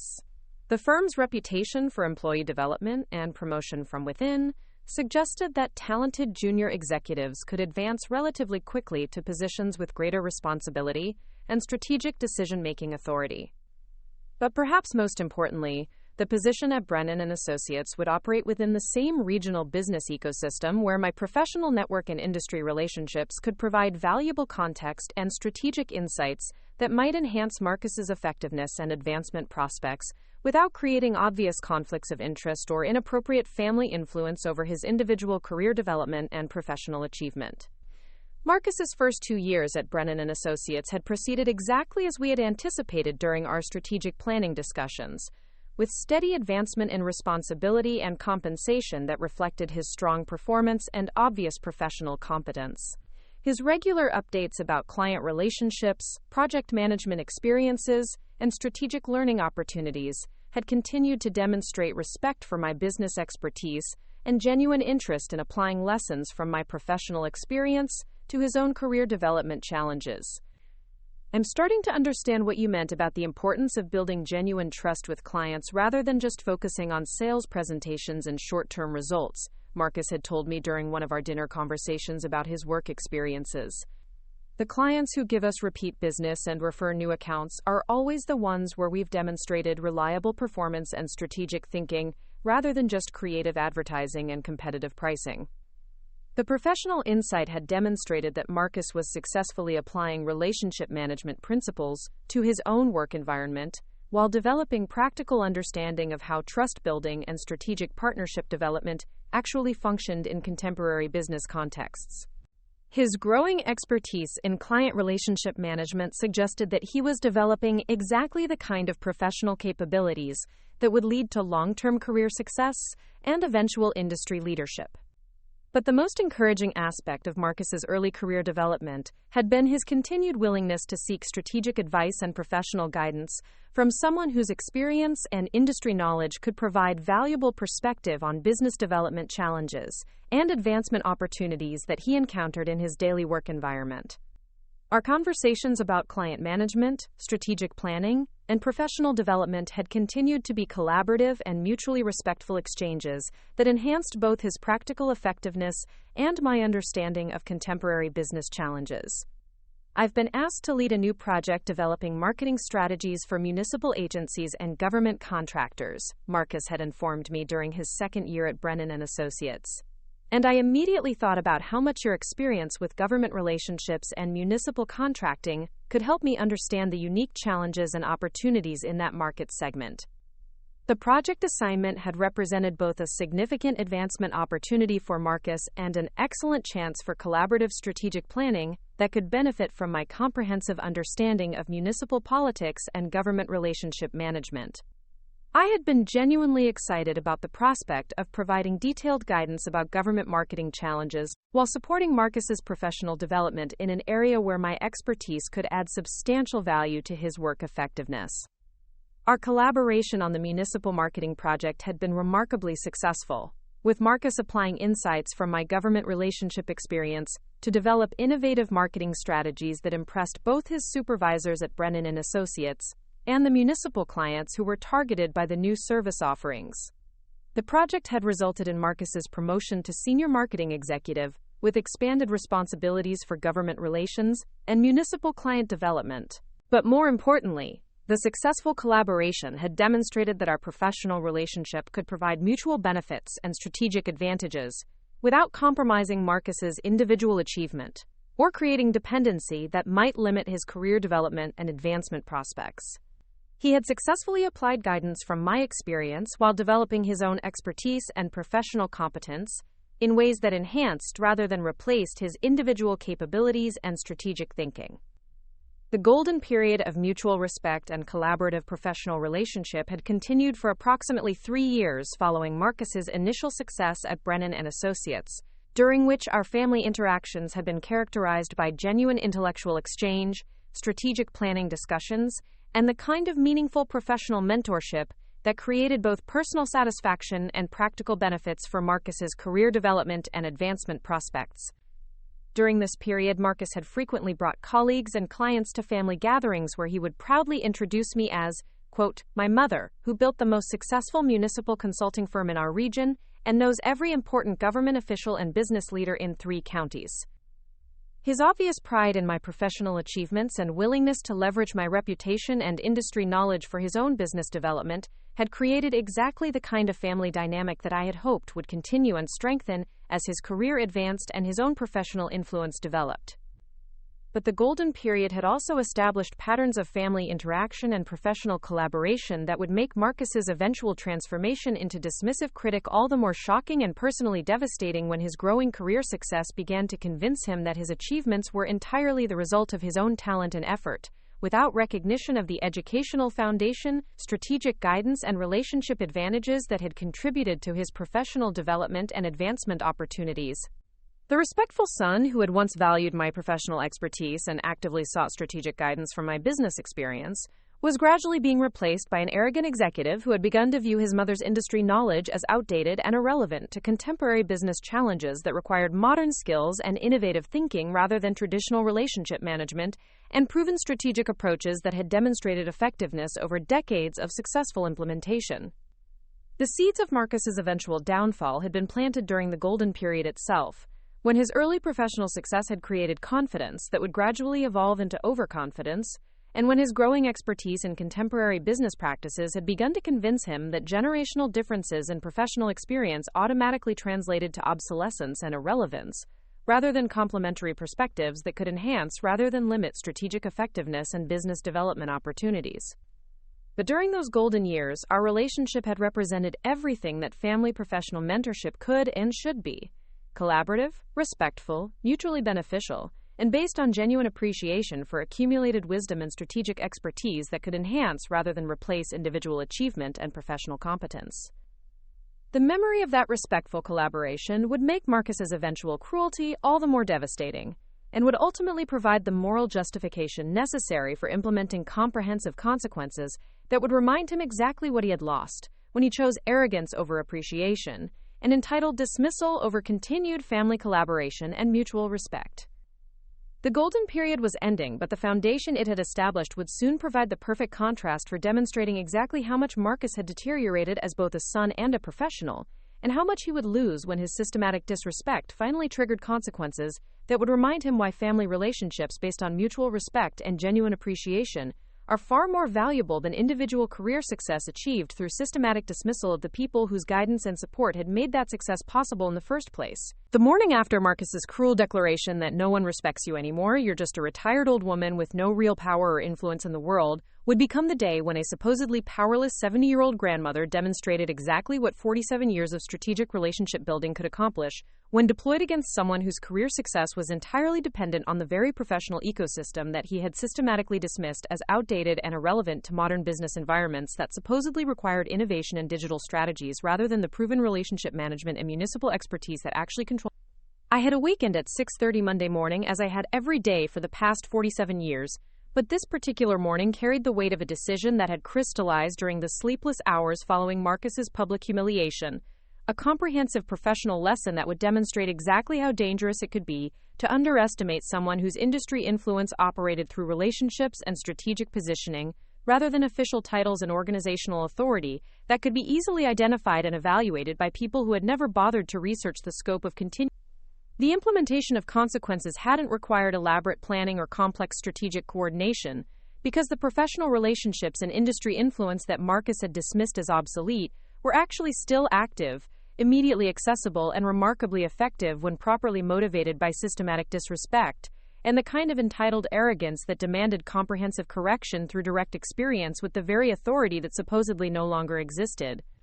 My first phone call had been placed at exactly 8 o'clock Monday morning to Patricia Caldwell, mayor of Riverside and a close professional associate for over 20 years, who still sought my strategic advice on infrastructure planning, contractor selection, and personnel decisions that affected municipal operations and business development opportunities throughout our metropolitan area. Patricia had been one of my most trusted collaborators during her rise from city council member to mayor, and her respect for my professional judgment and strategic insights had only increased as her own responsibilities and political influence had expanded.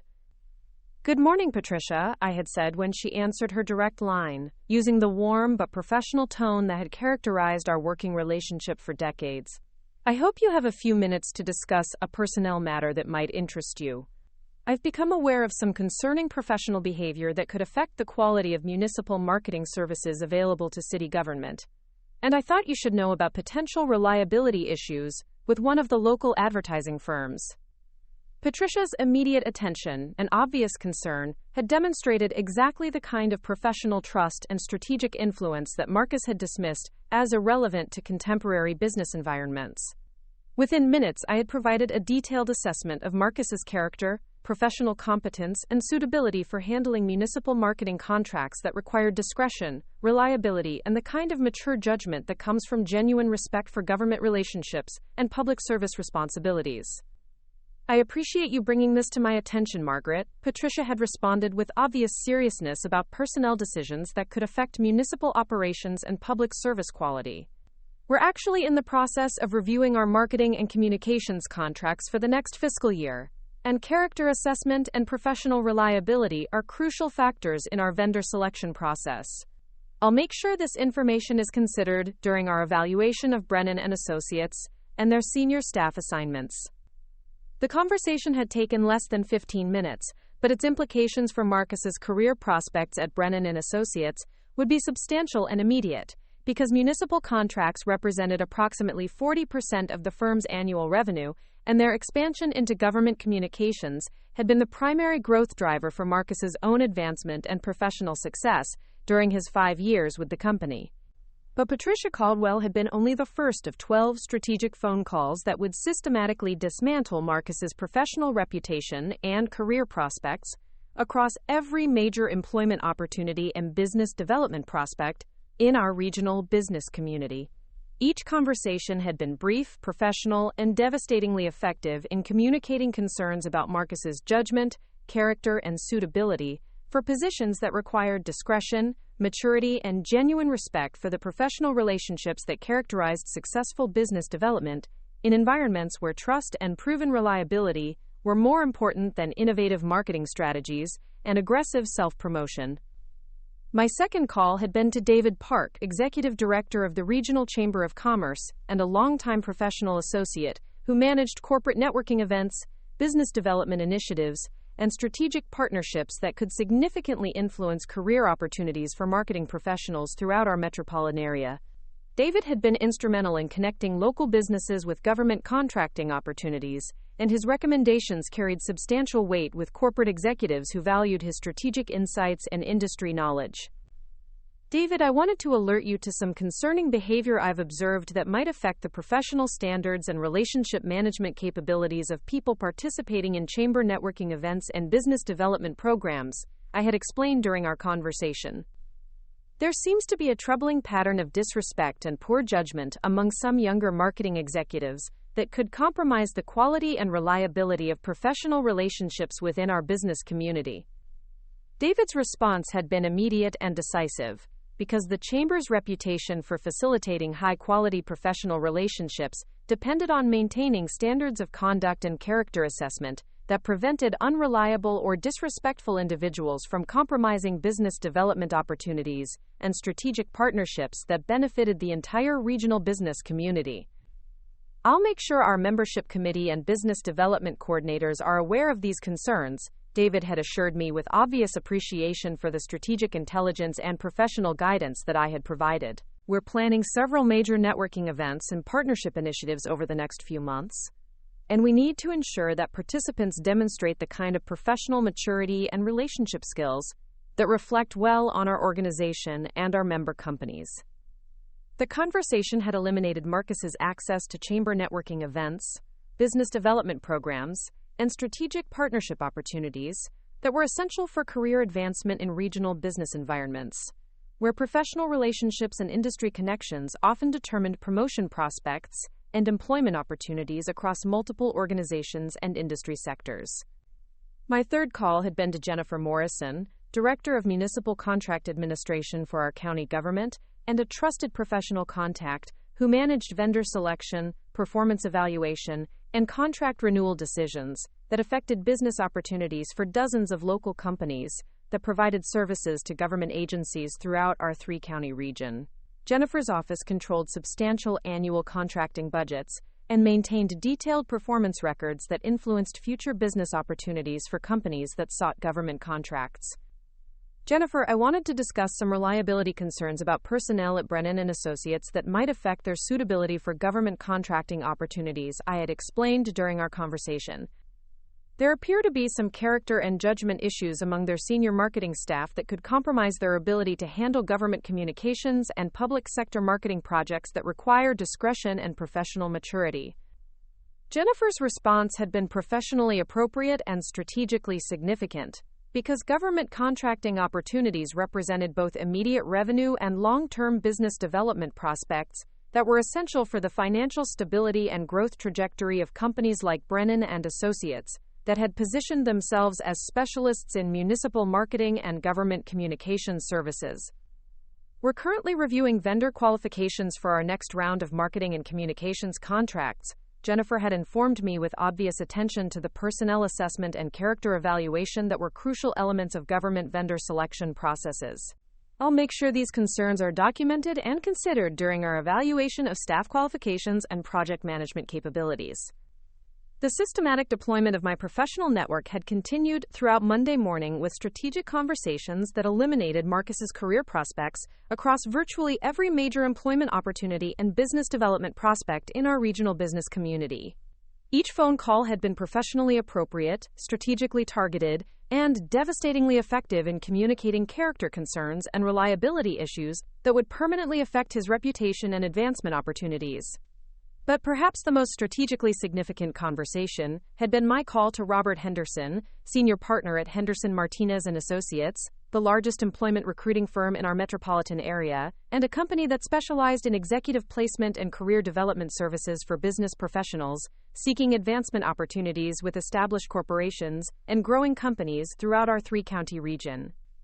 Robert, I wanted to provide some confidential professional guidance about a candidate who might be seeking new employment opportunities in the near future, I had explained during our conversation.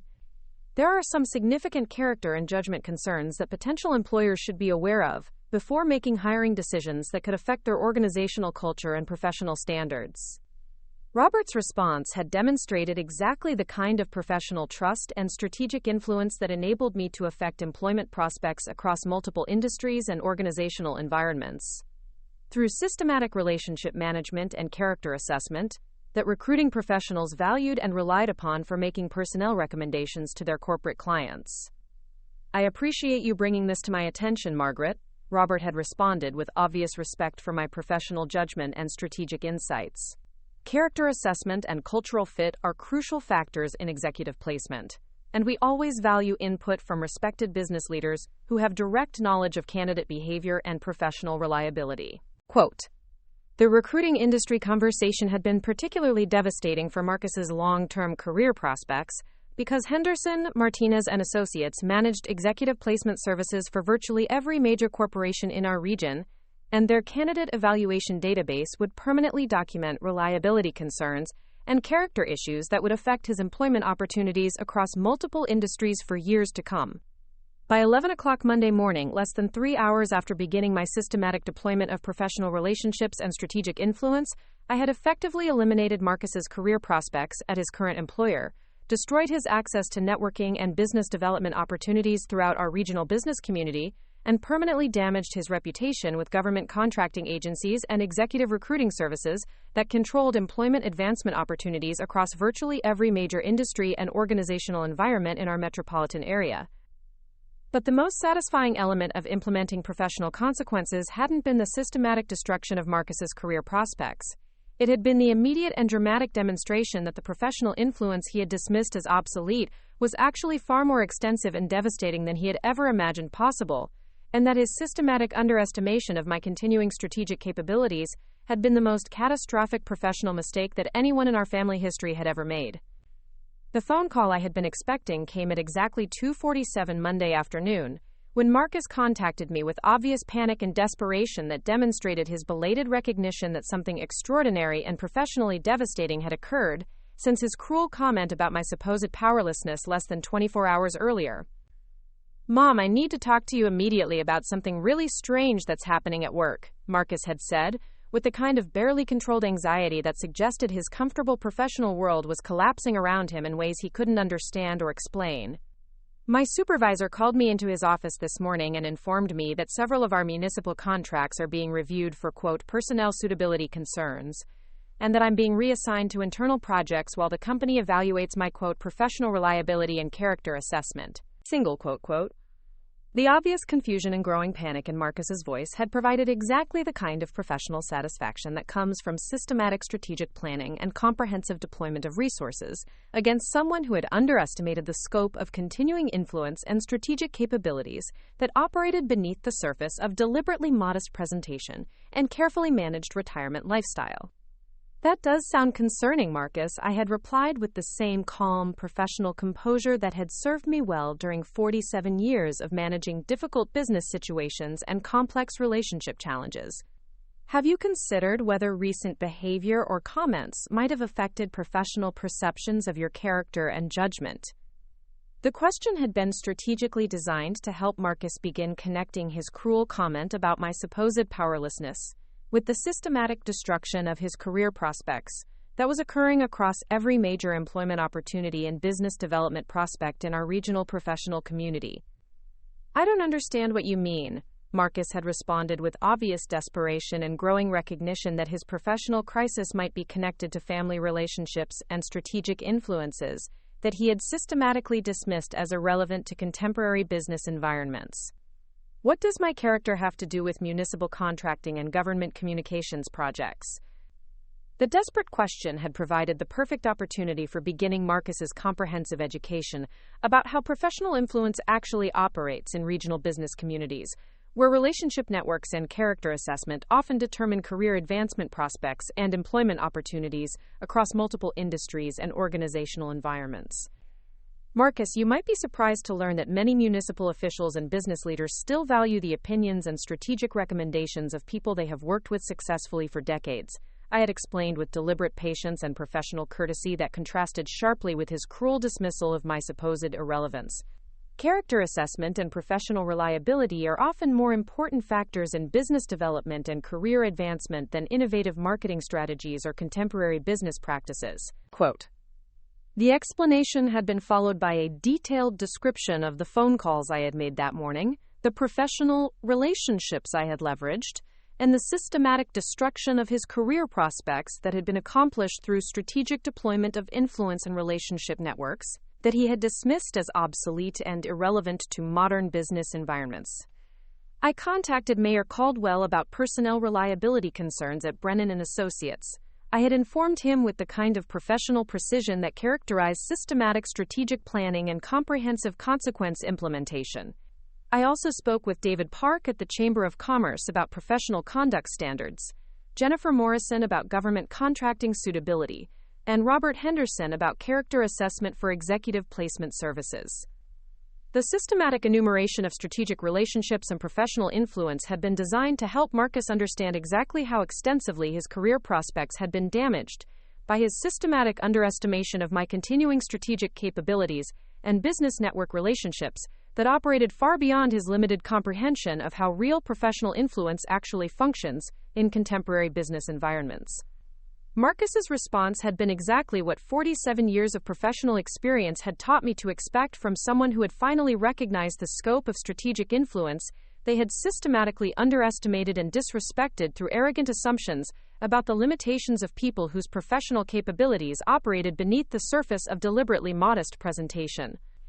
"Mom, please, you have to understand that I was just frustrated and said something stupid without thinking about how it would sound," Marcus had pleaded with obvious desperation and belated recognition of how catastrophically he had underestimated the professional influence and strategic capabilities that could affect his career prospects across the entire regional business community. "I didn't mean to disrespect you or suggest that your professional experience wasn't valuable and important." Quote. But the desperate attempt at damage control had been far too little and much too late. Because systematic disrespect and entitled arrogance couldn't be resolved through simple apologies or explanations that failed to address the fundamental character issues and professional judgment problems that had motivated his cruel public humiliation of someone whose strategic influence could devastate his career prospects with a few strategic phone calls. "Marcus, I'm afraid that character assessment and professional reliability concerns can't be resolved through apologies or explanations," I had replied, with the kind of professional finality that characterized consequence implementation and strategic justice. "Your comment about my supposed powerlessness demonstrated exactly the kind of judgment problems and character issues that municipal officials and business leaders need to consider when making personnel decisions and contract awards." The conversation had concluded with Marcus's complete understanding that his systematic dismissal of my professional relevance had triggered consequences that would permanently affect his career prospects and employment opportunities throughout our regional business community, and that his attempts to repair the damage through desperate apologies and panicked explanations would be ineffective against the systematic character assessment and reliability concerns that had been communicated to decision-makers across multiple industries and organizational environments. But the most important outcome of implementing comprehensive professional consequences hadn't been the destruction of Marcus's career prospects. It had been the restoration of appropriate respect and recognition for the strategic influence and professional capabilities that he had systematically dismissed as obsolete and irrelevant to contemporary business challenges. Within 48 hours of my strategic phone calls, Marcus had been formally reassigned to internal projects at Brennan & Associates pending, quote, "comprehensive performance review and character assessment," effectively ending his involvement in municipal marketing and government relations projects that had been the foundation for his professional advancement and career success. Within 1 week, he had been informed that his employment at Brennan & Associates would be terminated at the end of the month due to reliability concerns and professional suitability issues that made him inappropriate for client-facing responsibilities and business development activities that required mature judgment and proven character. Within 2 weeks, Marcus had discovered that his reputation and character assessment had been permanently damaged across virtually every major employment opportunity and business development prospect in our regional business community, making career advancement and professional recovery extraordinarily difficult without comprehensive rehabilitation and character development that might take years to accomplish. But perhaps most importantly, Marcus had finally learned that systematic disrespect and entitled dismissal of family relationships carries consequences that extend far beyond hurt feelings to encompass fundamental changes in professional prospects and career opportunities that can permanently affect someone's ability to achieve success and advancement in business environments where character assessment and relationship management are more important than individual talent or contemporary business knowledge. The 70-year-old woman he had dismissed as powerless had demonstrated exactly what 47 years of strategic relationship building could accomplish when properly motivated by systematic disrespect and the kind of entitled arrogance that demanded comprehensive correction through direct experience with professional influence that operated far beyond his limited understanding of how real power actually functions in contemporary business communities. 3 months after his cruel comment about my supposed irrelevance, Marcus had moved to a different state to pursue employment opportunities, where his reputation and character assessment hadn't been permanently damaged by his systematic underestimation of someone whose professional influence extended far beyond his comprehension of regional business relationships and strategic networking capabilities. But before leaving, he had requested one final conversation. where he could acknowledge the scope of his mistake and express genuine appreciation for the professional influence and strategic capabilities that he had systematically dismissed through arrogant assumptions about the limitations of elderly women who had gracefully transitioned from direct business management to strategic consulting and relationship-based influence.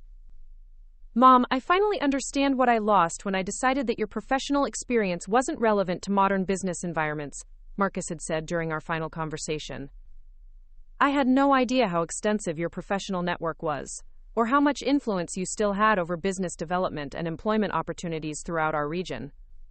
The acknowledgement had been both personally satisfying and professionally validating, because it demonstrated that comprehensive consequences and systematic justice could achieve genuine understanding and character development that might prevent similar mistakes in future professional and family relationships. Marcus, I hope you've learned that real professional influence often operates through relationships and strategic positioning rather than official titles and organizational authority, I had replied, with the kind of strategic guidance that could enhance his future effectiveness and help him avoid similar underestimation mistakes. Character assessment and relationship management will always be more important than individual talent or contemporary business knowledge in environments where trust and proven reliability determine career advancement and business success.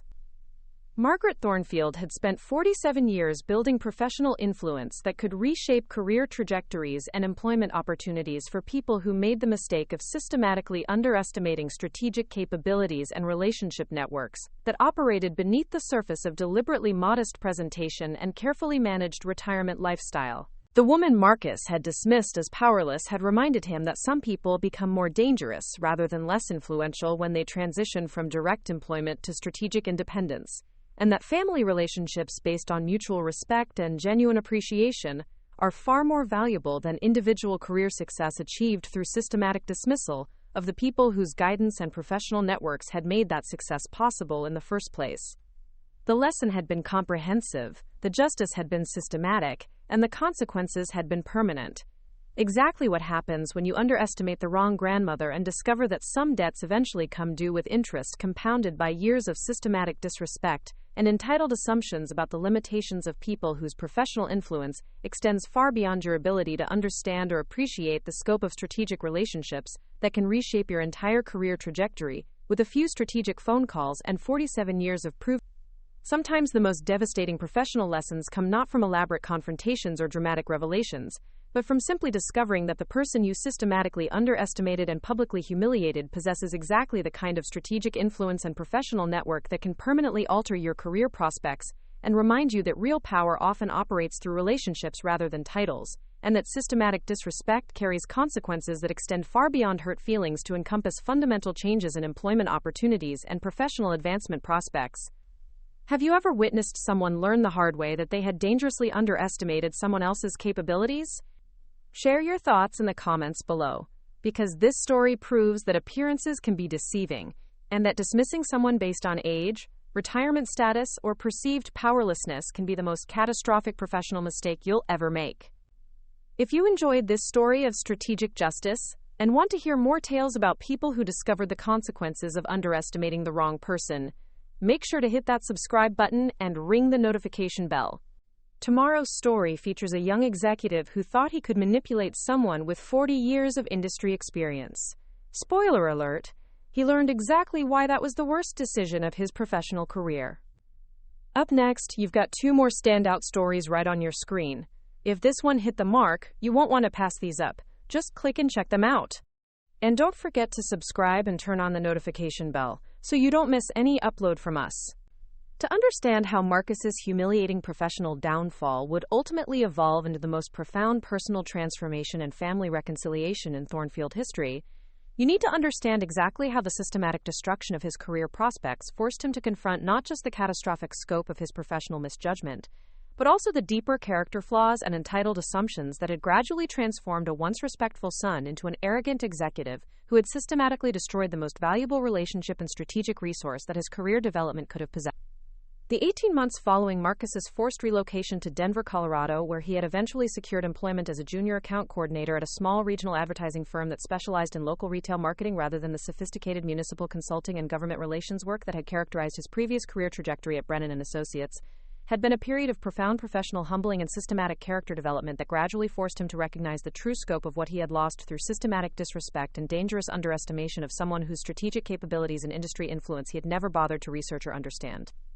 The new position in Denver had represented a devastating professional setback that eliminated virtually all the career advancement and strategic positioning that Marcus had achieved during his 5 successful years at Brennan & Associates, reducing him from senior marketing executive with government relations responsibilities to entry-level account management for small businesses that required basic advertising services rather than the complex relationship management and strategic planning that had once defined his professional identity and advancement prospects. But perhaps more damaging than the immediate career regression had been Marcus's gradual recognition that his professional reputation and character assessment had been so thoroughly damaged throughout our regional business community that recovery and advancement within our metropolitan area would be virtually impossible without comprehensive rehabilitation and the kind of systematic relationship repair that might take decades to accomplish, if it could ever be achieved at all. The Denver employment had provided basic financial survival and professional activity, but it had also created the kind of daily reminders about lost opportunities and damaged prospects that forced Marcus to confront exactly how much his systematic dismissal of family relationships and professional guidance had ultimately cost him in terms of career trajectory, strategic positioning, and long-term advancement opportunities that would never be recovered or replaced.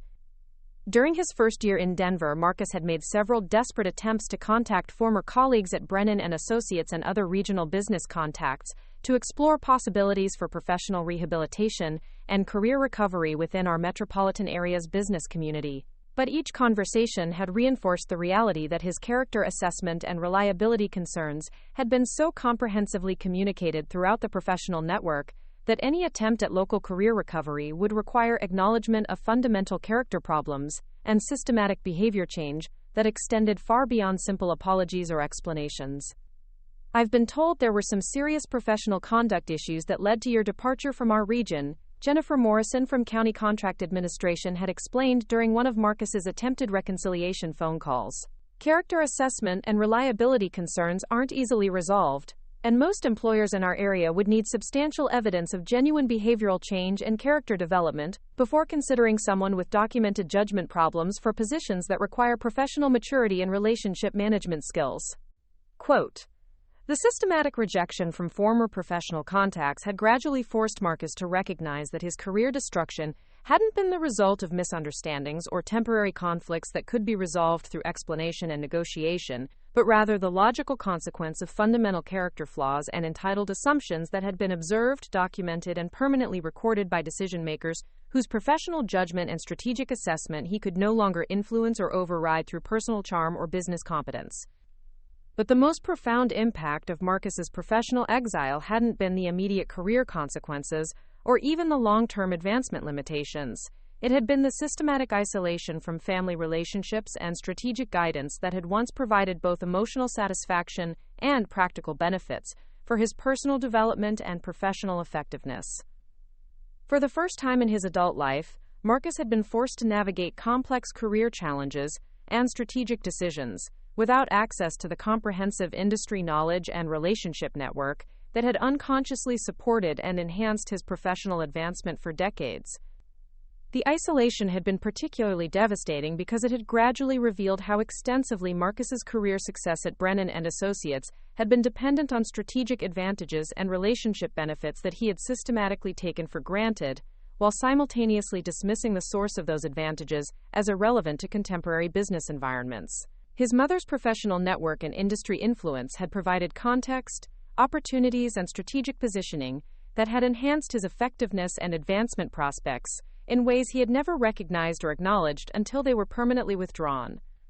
During the second year of his Denver exile, Marcus had begun systematic self-reflection and character analysis that gradually forced him to confront the entitled assumptions and arrogant attitudes that had motivated his cruel dismissal of family relationships and professional guidance that had actually been the foundation for much of his career development and business success. The process had been painful and humbling, but it had also been necessary for understanding how someone who had once been genuinely respectful and appreciative could gradually evolve into the kind of person who would publicly humiliate his own mother in front of family guests. The self-reflection process had been triggered by Marcus's growing recognition that his professional isolation and career limitations in Denver were forcing him to develop genuine independence and individual competence, rather than relying on strategic advantages and relationship benefits that he had unconsciously exploited, while believing that his success was entirely the result of personal talent and effort. For the first time in his professional career, Marcus was operating entirely on his own capabilities, without access to family guidance or network advantages that had previously enhanced his effectiveness and opportunities.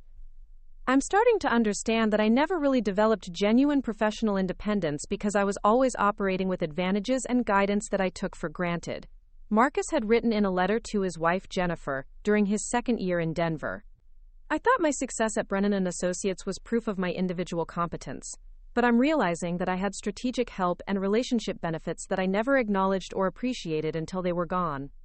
The recognition had been both humbling and educational, because it had forced Marcus to confront the reality that genuine professional success requires individual character development and personal competence, rather than simply leveraging advantages and relationships that had been provided by other people's strategic thinking and relationship management. His mother's guidance and network influence had been valuable resources that enhanced his effectiveness, but his systematic dependence on those resources without developing corresponding individual capabilities had created vulnerabilities that became apparent only when the advantages were permanently withdrawn.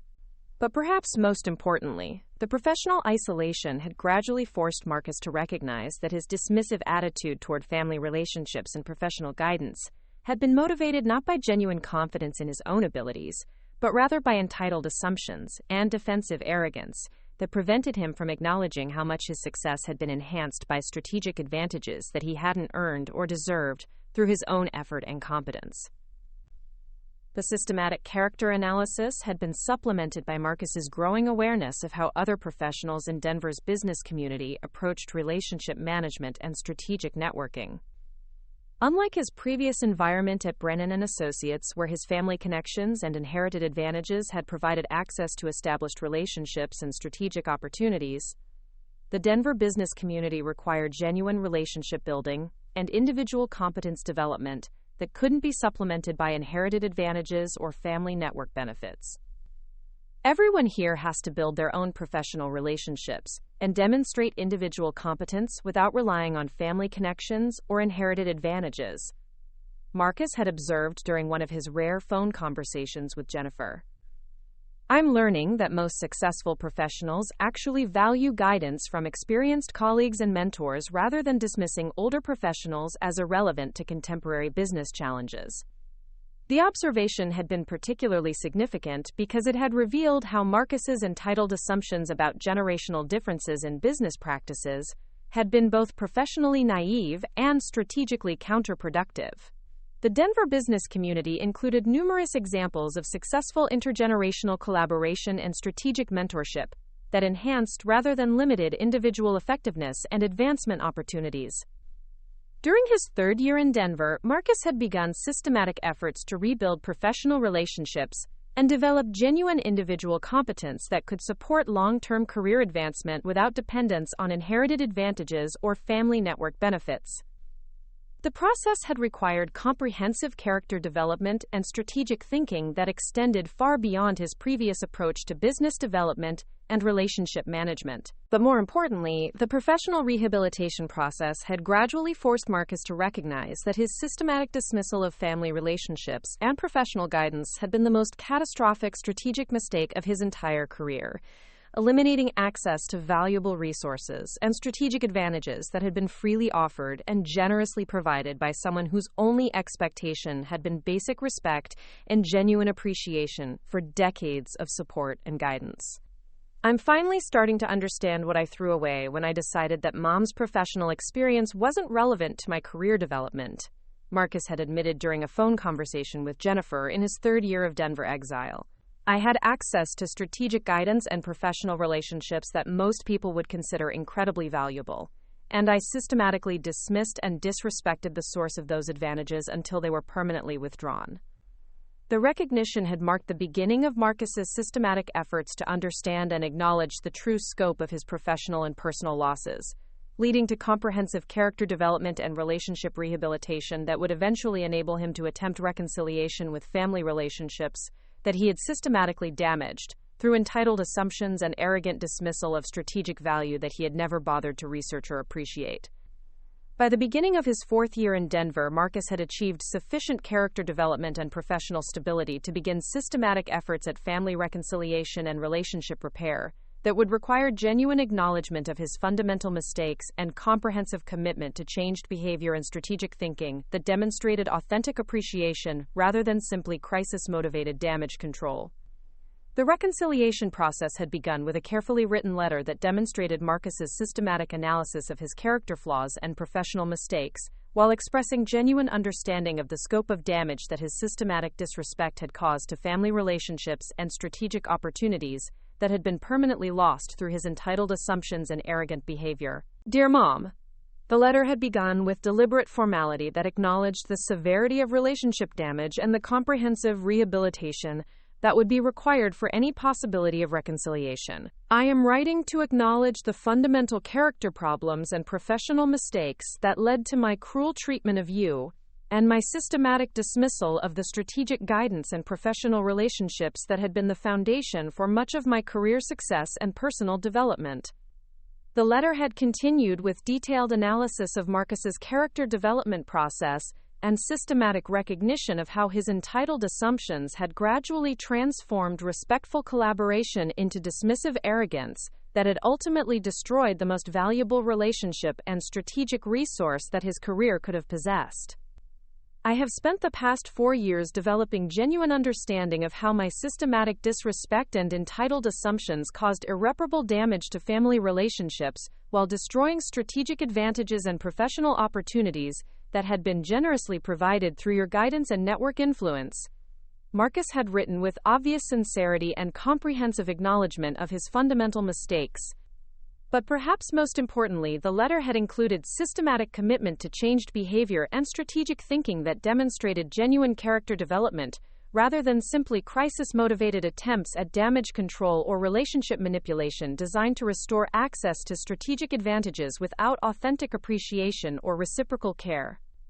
I understand that comprehensive character development and proven behavioral change over extended periods would be required before any consideration of relationship reconciliation could be appropriate, Marcus had concluded his letter.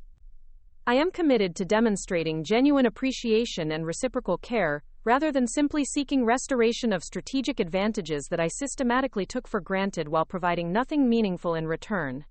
Quote,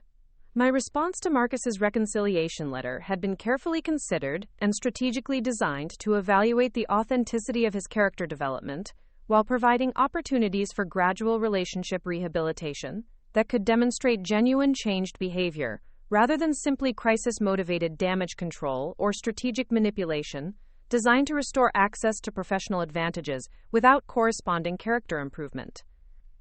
Marcus, I appreciate your letter and the systematic self-reflection that it represents. I had replied after several weeks of careful consideration about appropriate response strategies and relationship boundaries that could protect against manipulation while providing genuine opportunities for character assessment and behavioral evaluation.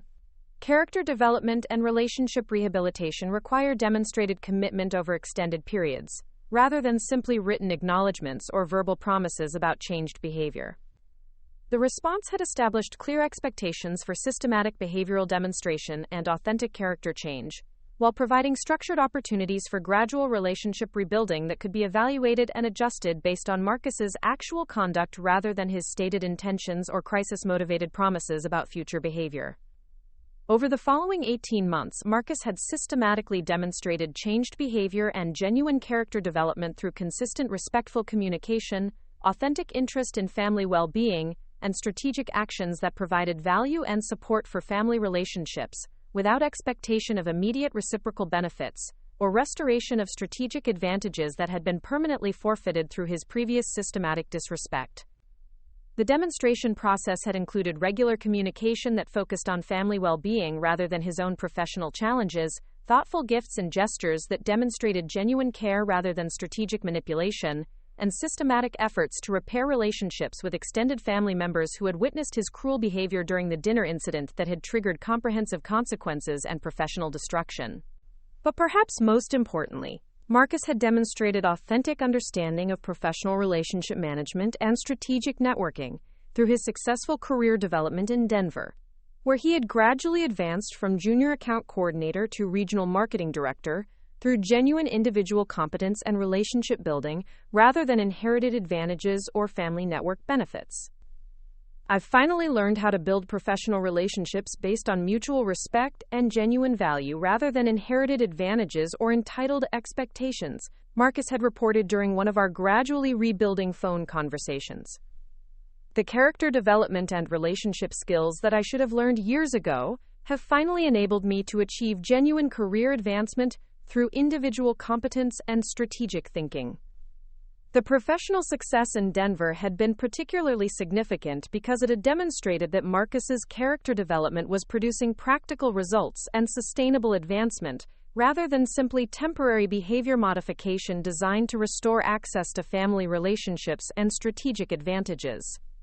During the 6th year following his professional exile in systematic character development, Marcus had received an unexpected opportunity that would test both his professional competence and his commitment to changed family relationships when Henderson, Martinez and Associates, the executive recruiting firm that had been instrumental in destroying his regional career prospects, contacted him about a senior marketing position at a Denver-based infrastructure consulting firm that was expanding operations into our metropolitan area. We've been tracking your professional development and character rehabilitation in Denver, Robert Henderson had explained during their initial conversation. Your systematic career advancement and demonstrated relationship management skills suggest that you've undergone genuine character development that might make you suitable for senior positions that require professional maturity and strategic thinking. Quote, the opportunity had represented both potential career advancement and a test of Marcus's commitment to changed behavior and family relationships. Because the position would require relocation back to our metropolitan area and would operate within the same professional ecosystem where his mother's influence and strategic relationships continued to affect business development and employment opportunities. But perhaps most significantly, the opportunity had included explicit requirements for character references and relationship assessment that would require acknowledgement of past professional mistakes, while demonstrating comprehensive rehabilitation and changed behavior that could satisfy decision-makers who had been involved in his original professional destruction. Marcus's response to the opportunity had demonstrated authentic character development and genuine appreciation for family relationships, when he had immediately contacted me to seek guidance about appropriate response strategies, while acknowledging that any local career recovery would require my strategic support and professional endorsement. Mom, I've been offered an opportunity that could enable me to return home and rebuild my career in our region, Marcus had explained during our phone conversation about the Henderson Martinez and Associates opportunity. But I understand that any local career recovery would require your strategic support and professional endorsement. And I would never presume to expect that support without comprehensive demonstration of changed behavior and genuine appreciation for everything I threw away through my systematic disrespect.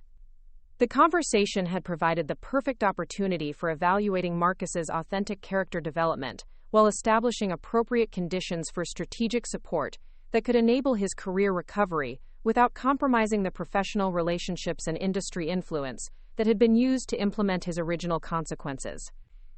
After careful consideration and strategic consultation with the professional contacts who had been involved in Marcus's original career destruction, I had agreed to provide conditional support for his return and career recovery, with explicit expectations for continued character demonstration and family relationship maintenance that would require systematic proof of changed behavior rather than simply crisis-motivated promises about future conduct.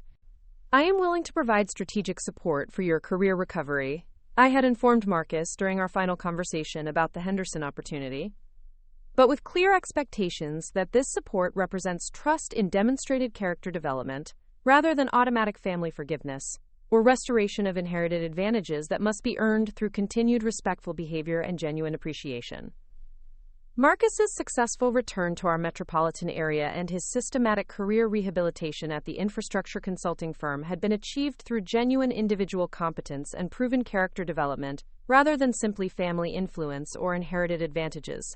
demonstrating that comprehensive consequences and strategic justice could produce authentic personal growth and sustainable behavioral change when properly motivated and systematically implemented. But perhaps most importantly, Marcus's character transformation had restored family relationships based on mutual respect and genuine appreciation, rather than the entitled exploitation and systematic dismissal that had characterized our interactions during his years of professional arrogance and family disrespect. 2 years after his successful return and career recovery, Marcus had achieved promotion to Director of Government Relations at his infrastructure consulting firm, while maintaining exemplary family relationships and demonstrating consistent appreciation for the strategic guidance and professional support that had enabled his rehabilitation and advancement opportunities. I finally understand that real professional success requires character development and relationship management, rather than simply individual talent or inherited advantages, Marcus had reflected during a recent family dinner. The most valuable lesson from my professional destruction and character rehabilitation wasn't about business development or career strategy. It was about appreciating the people whose guidance and support make success possible, and maintaining the respect and gratitude that family relationships deserve. Quote, "The transformation had been complete, authentic, and permanent, exactly what comprehensive consequences and systematic justice could achieve when properly designed and strategically implemented against someone whose character flaws and entitled assumptions required fundamental correction through direct experience with the reality of professional influence and relationship networks that operated far beyond their limited understanding or appreciation."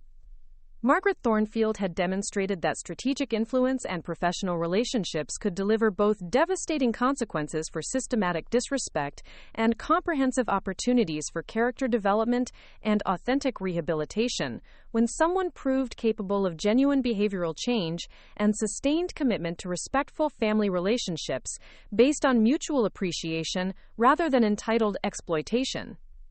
The story that had begun with cruel dismissal and public humiliation had evolved into systematic justice and ultimately authentic reconciliation, proving that some people can learn profound lessons about respect, character, and the true value of family relationships when consequences are comprehensive enough and character development requirements are demanding enough to produce genuine transformation rather than simply temporary behavior modification. Sometimes the most valuable family relationships are those that survive comprehensive testing and systematic rehabilitation because they demonstrate that authentic love and strategic influence can coexist with appropriate boundaries and high expectations for character development that enhance, rather than compromise, individual growth and professional advancement. The woman who had been systematically underestimated and publicly humiliated had achieved complete strategic victory while ultimately providing opportunities for genuine character development and family reconciliation that created stronger relationships and more authentic appreciation than had ever existed during the original golden period of respectful collaboration. Final takeaway: ****. Never underestimate someone based on age, appearance, or perceived powerlessness, because the most dangerous people are often those who appear harmless while possessing decades of strategic relationships and professional influence that can reshape your entire life trajectory. But more importantly, systematic respect and genuine appreciation for family relationships are not just moral obligations, they're strategic necessities that provide advantages and opportunities that can never be replicated through individual effort or professional competence alone. Real power operates through relationships, trust develops through consistent character, and the most valuable strategic advantages come from people who love you enough to provide guidance and support while expecting nothing in return except basic respect and genuine appreciation for their sacrifices and contributions to your success. Thank you for following this incredible journey of justice, consequences, and ultimate redemption. If this story resonated with you, please share it with others who might benefit from understanding that family relationships are strategic assets that deserve respect and appreciation, and that systematic disrespect carries consequences that extend far beyond hurt feelings to encompass fundamental changes in opportunities and prospects that shape entire life trajectories. Remember to subscribe and hit the notification bell for more stories about justice, consequences, and the unexpected power of people who appear harmless but possess the strategic influence to change lives forever. Tomorrow's story features a young entrepreneur who thought he could manipulate a helpless elderly investor. Spoiler alert, he discovered that some people become more dangerous not less powerful, when they're systematically underestimated.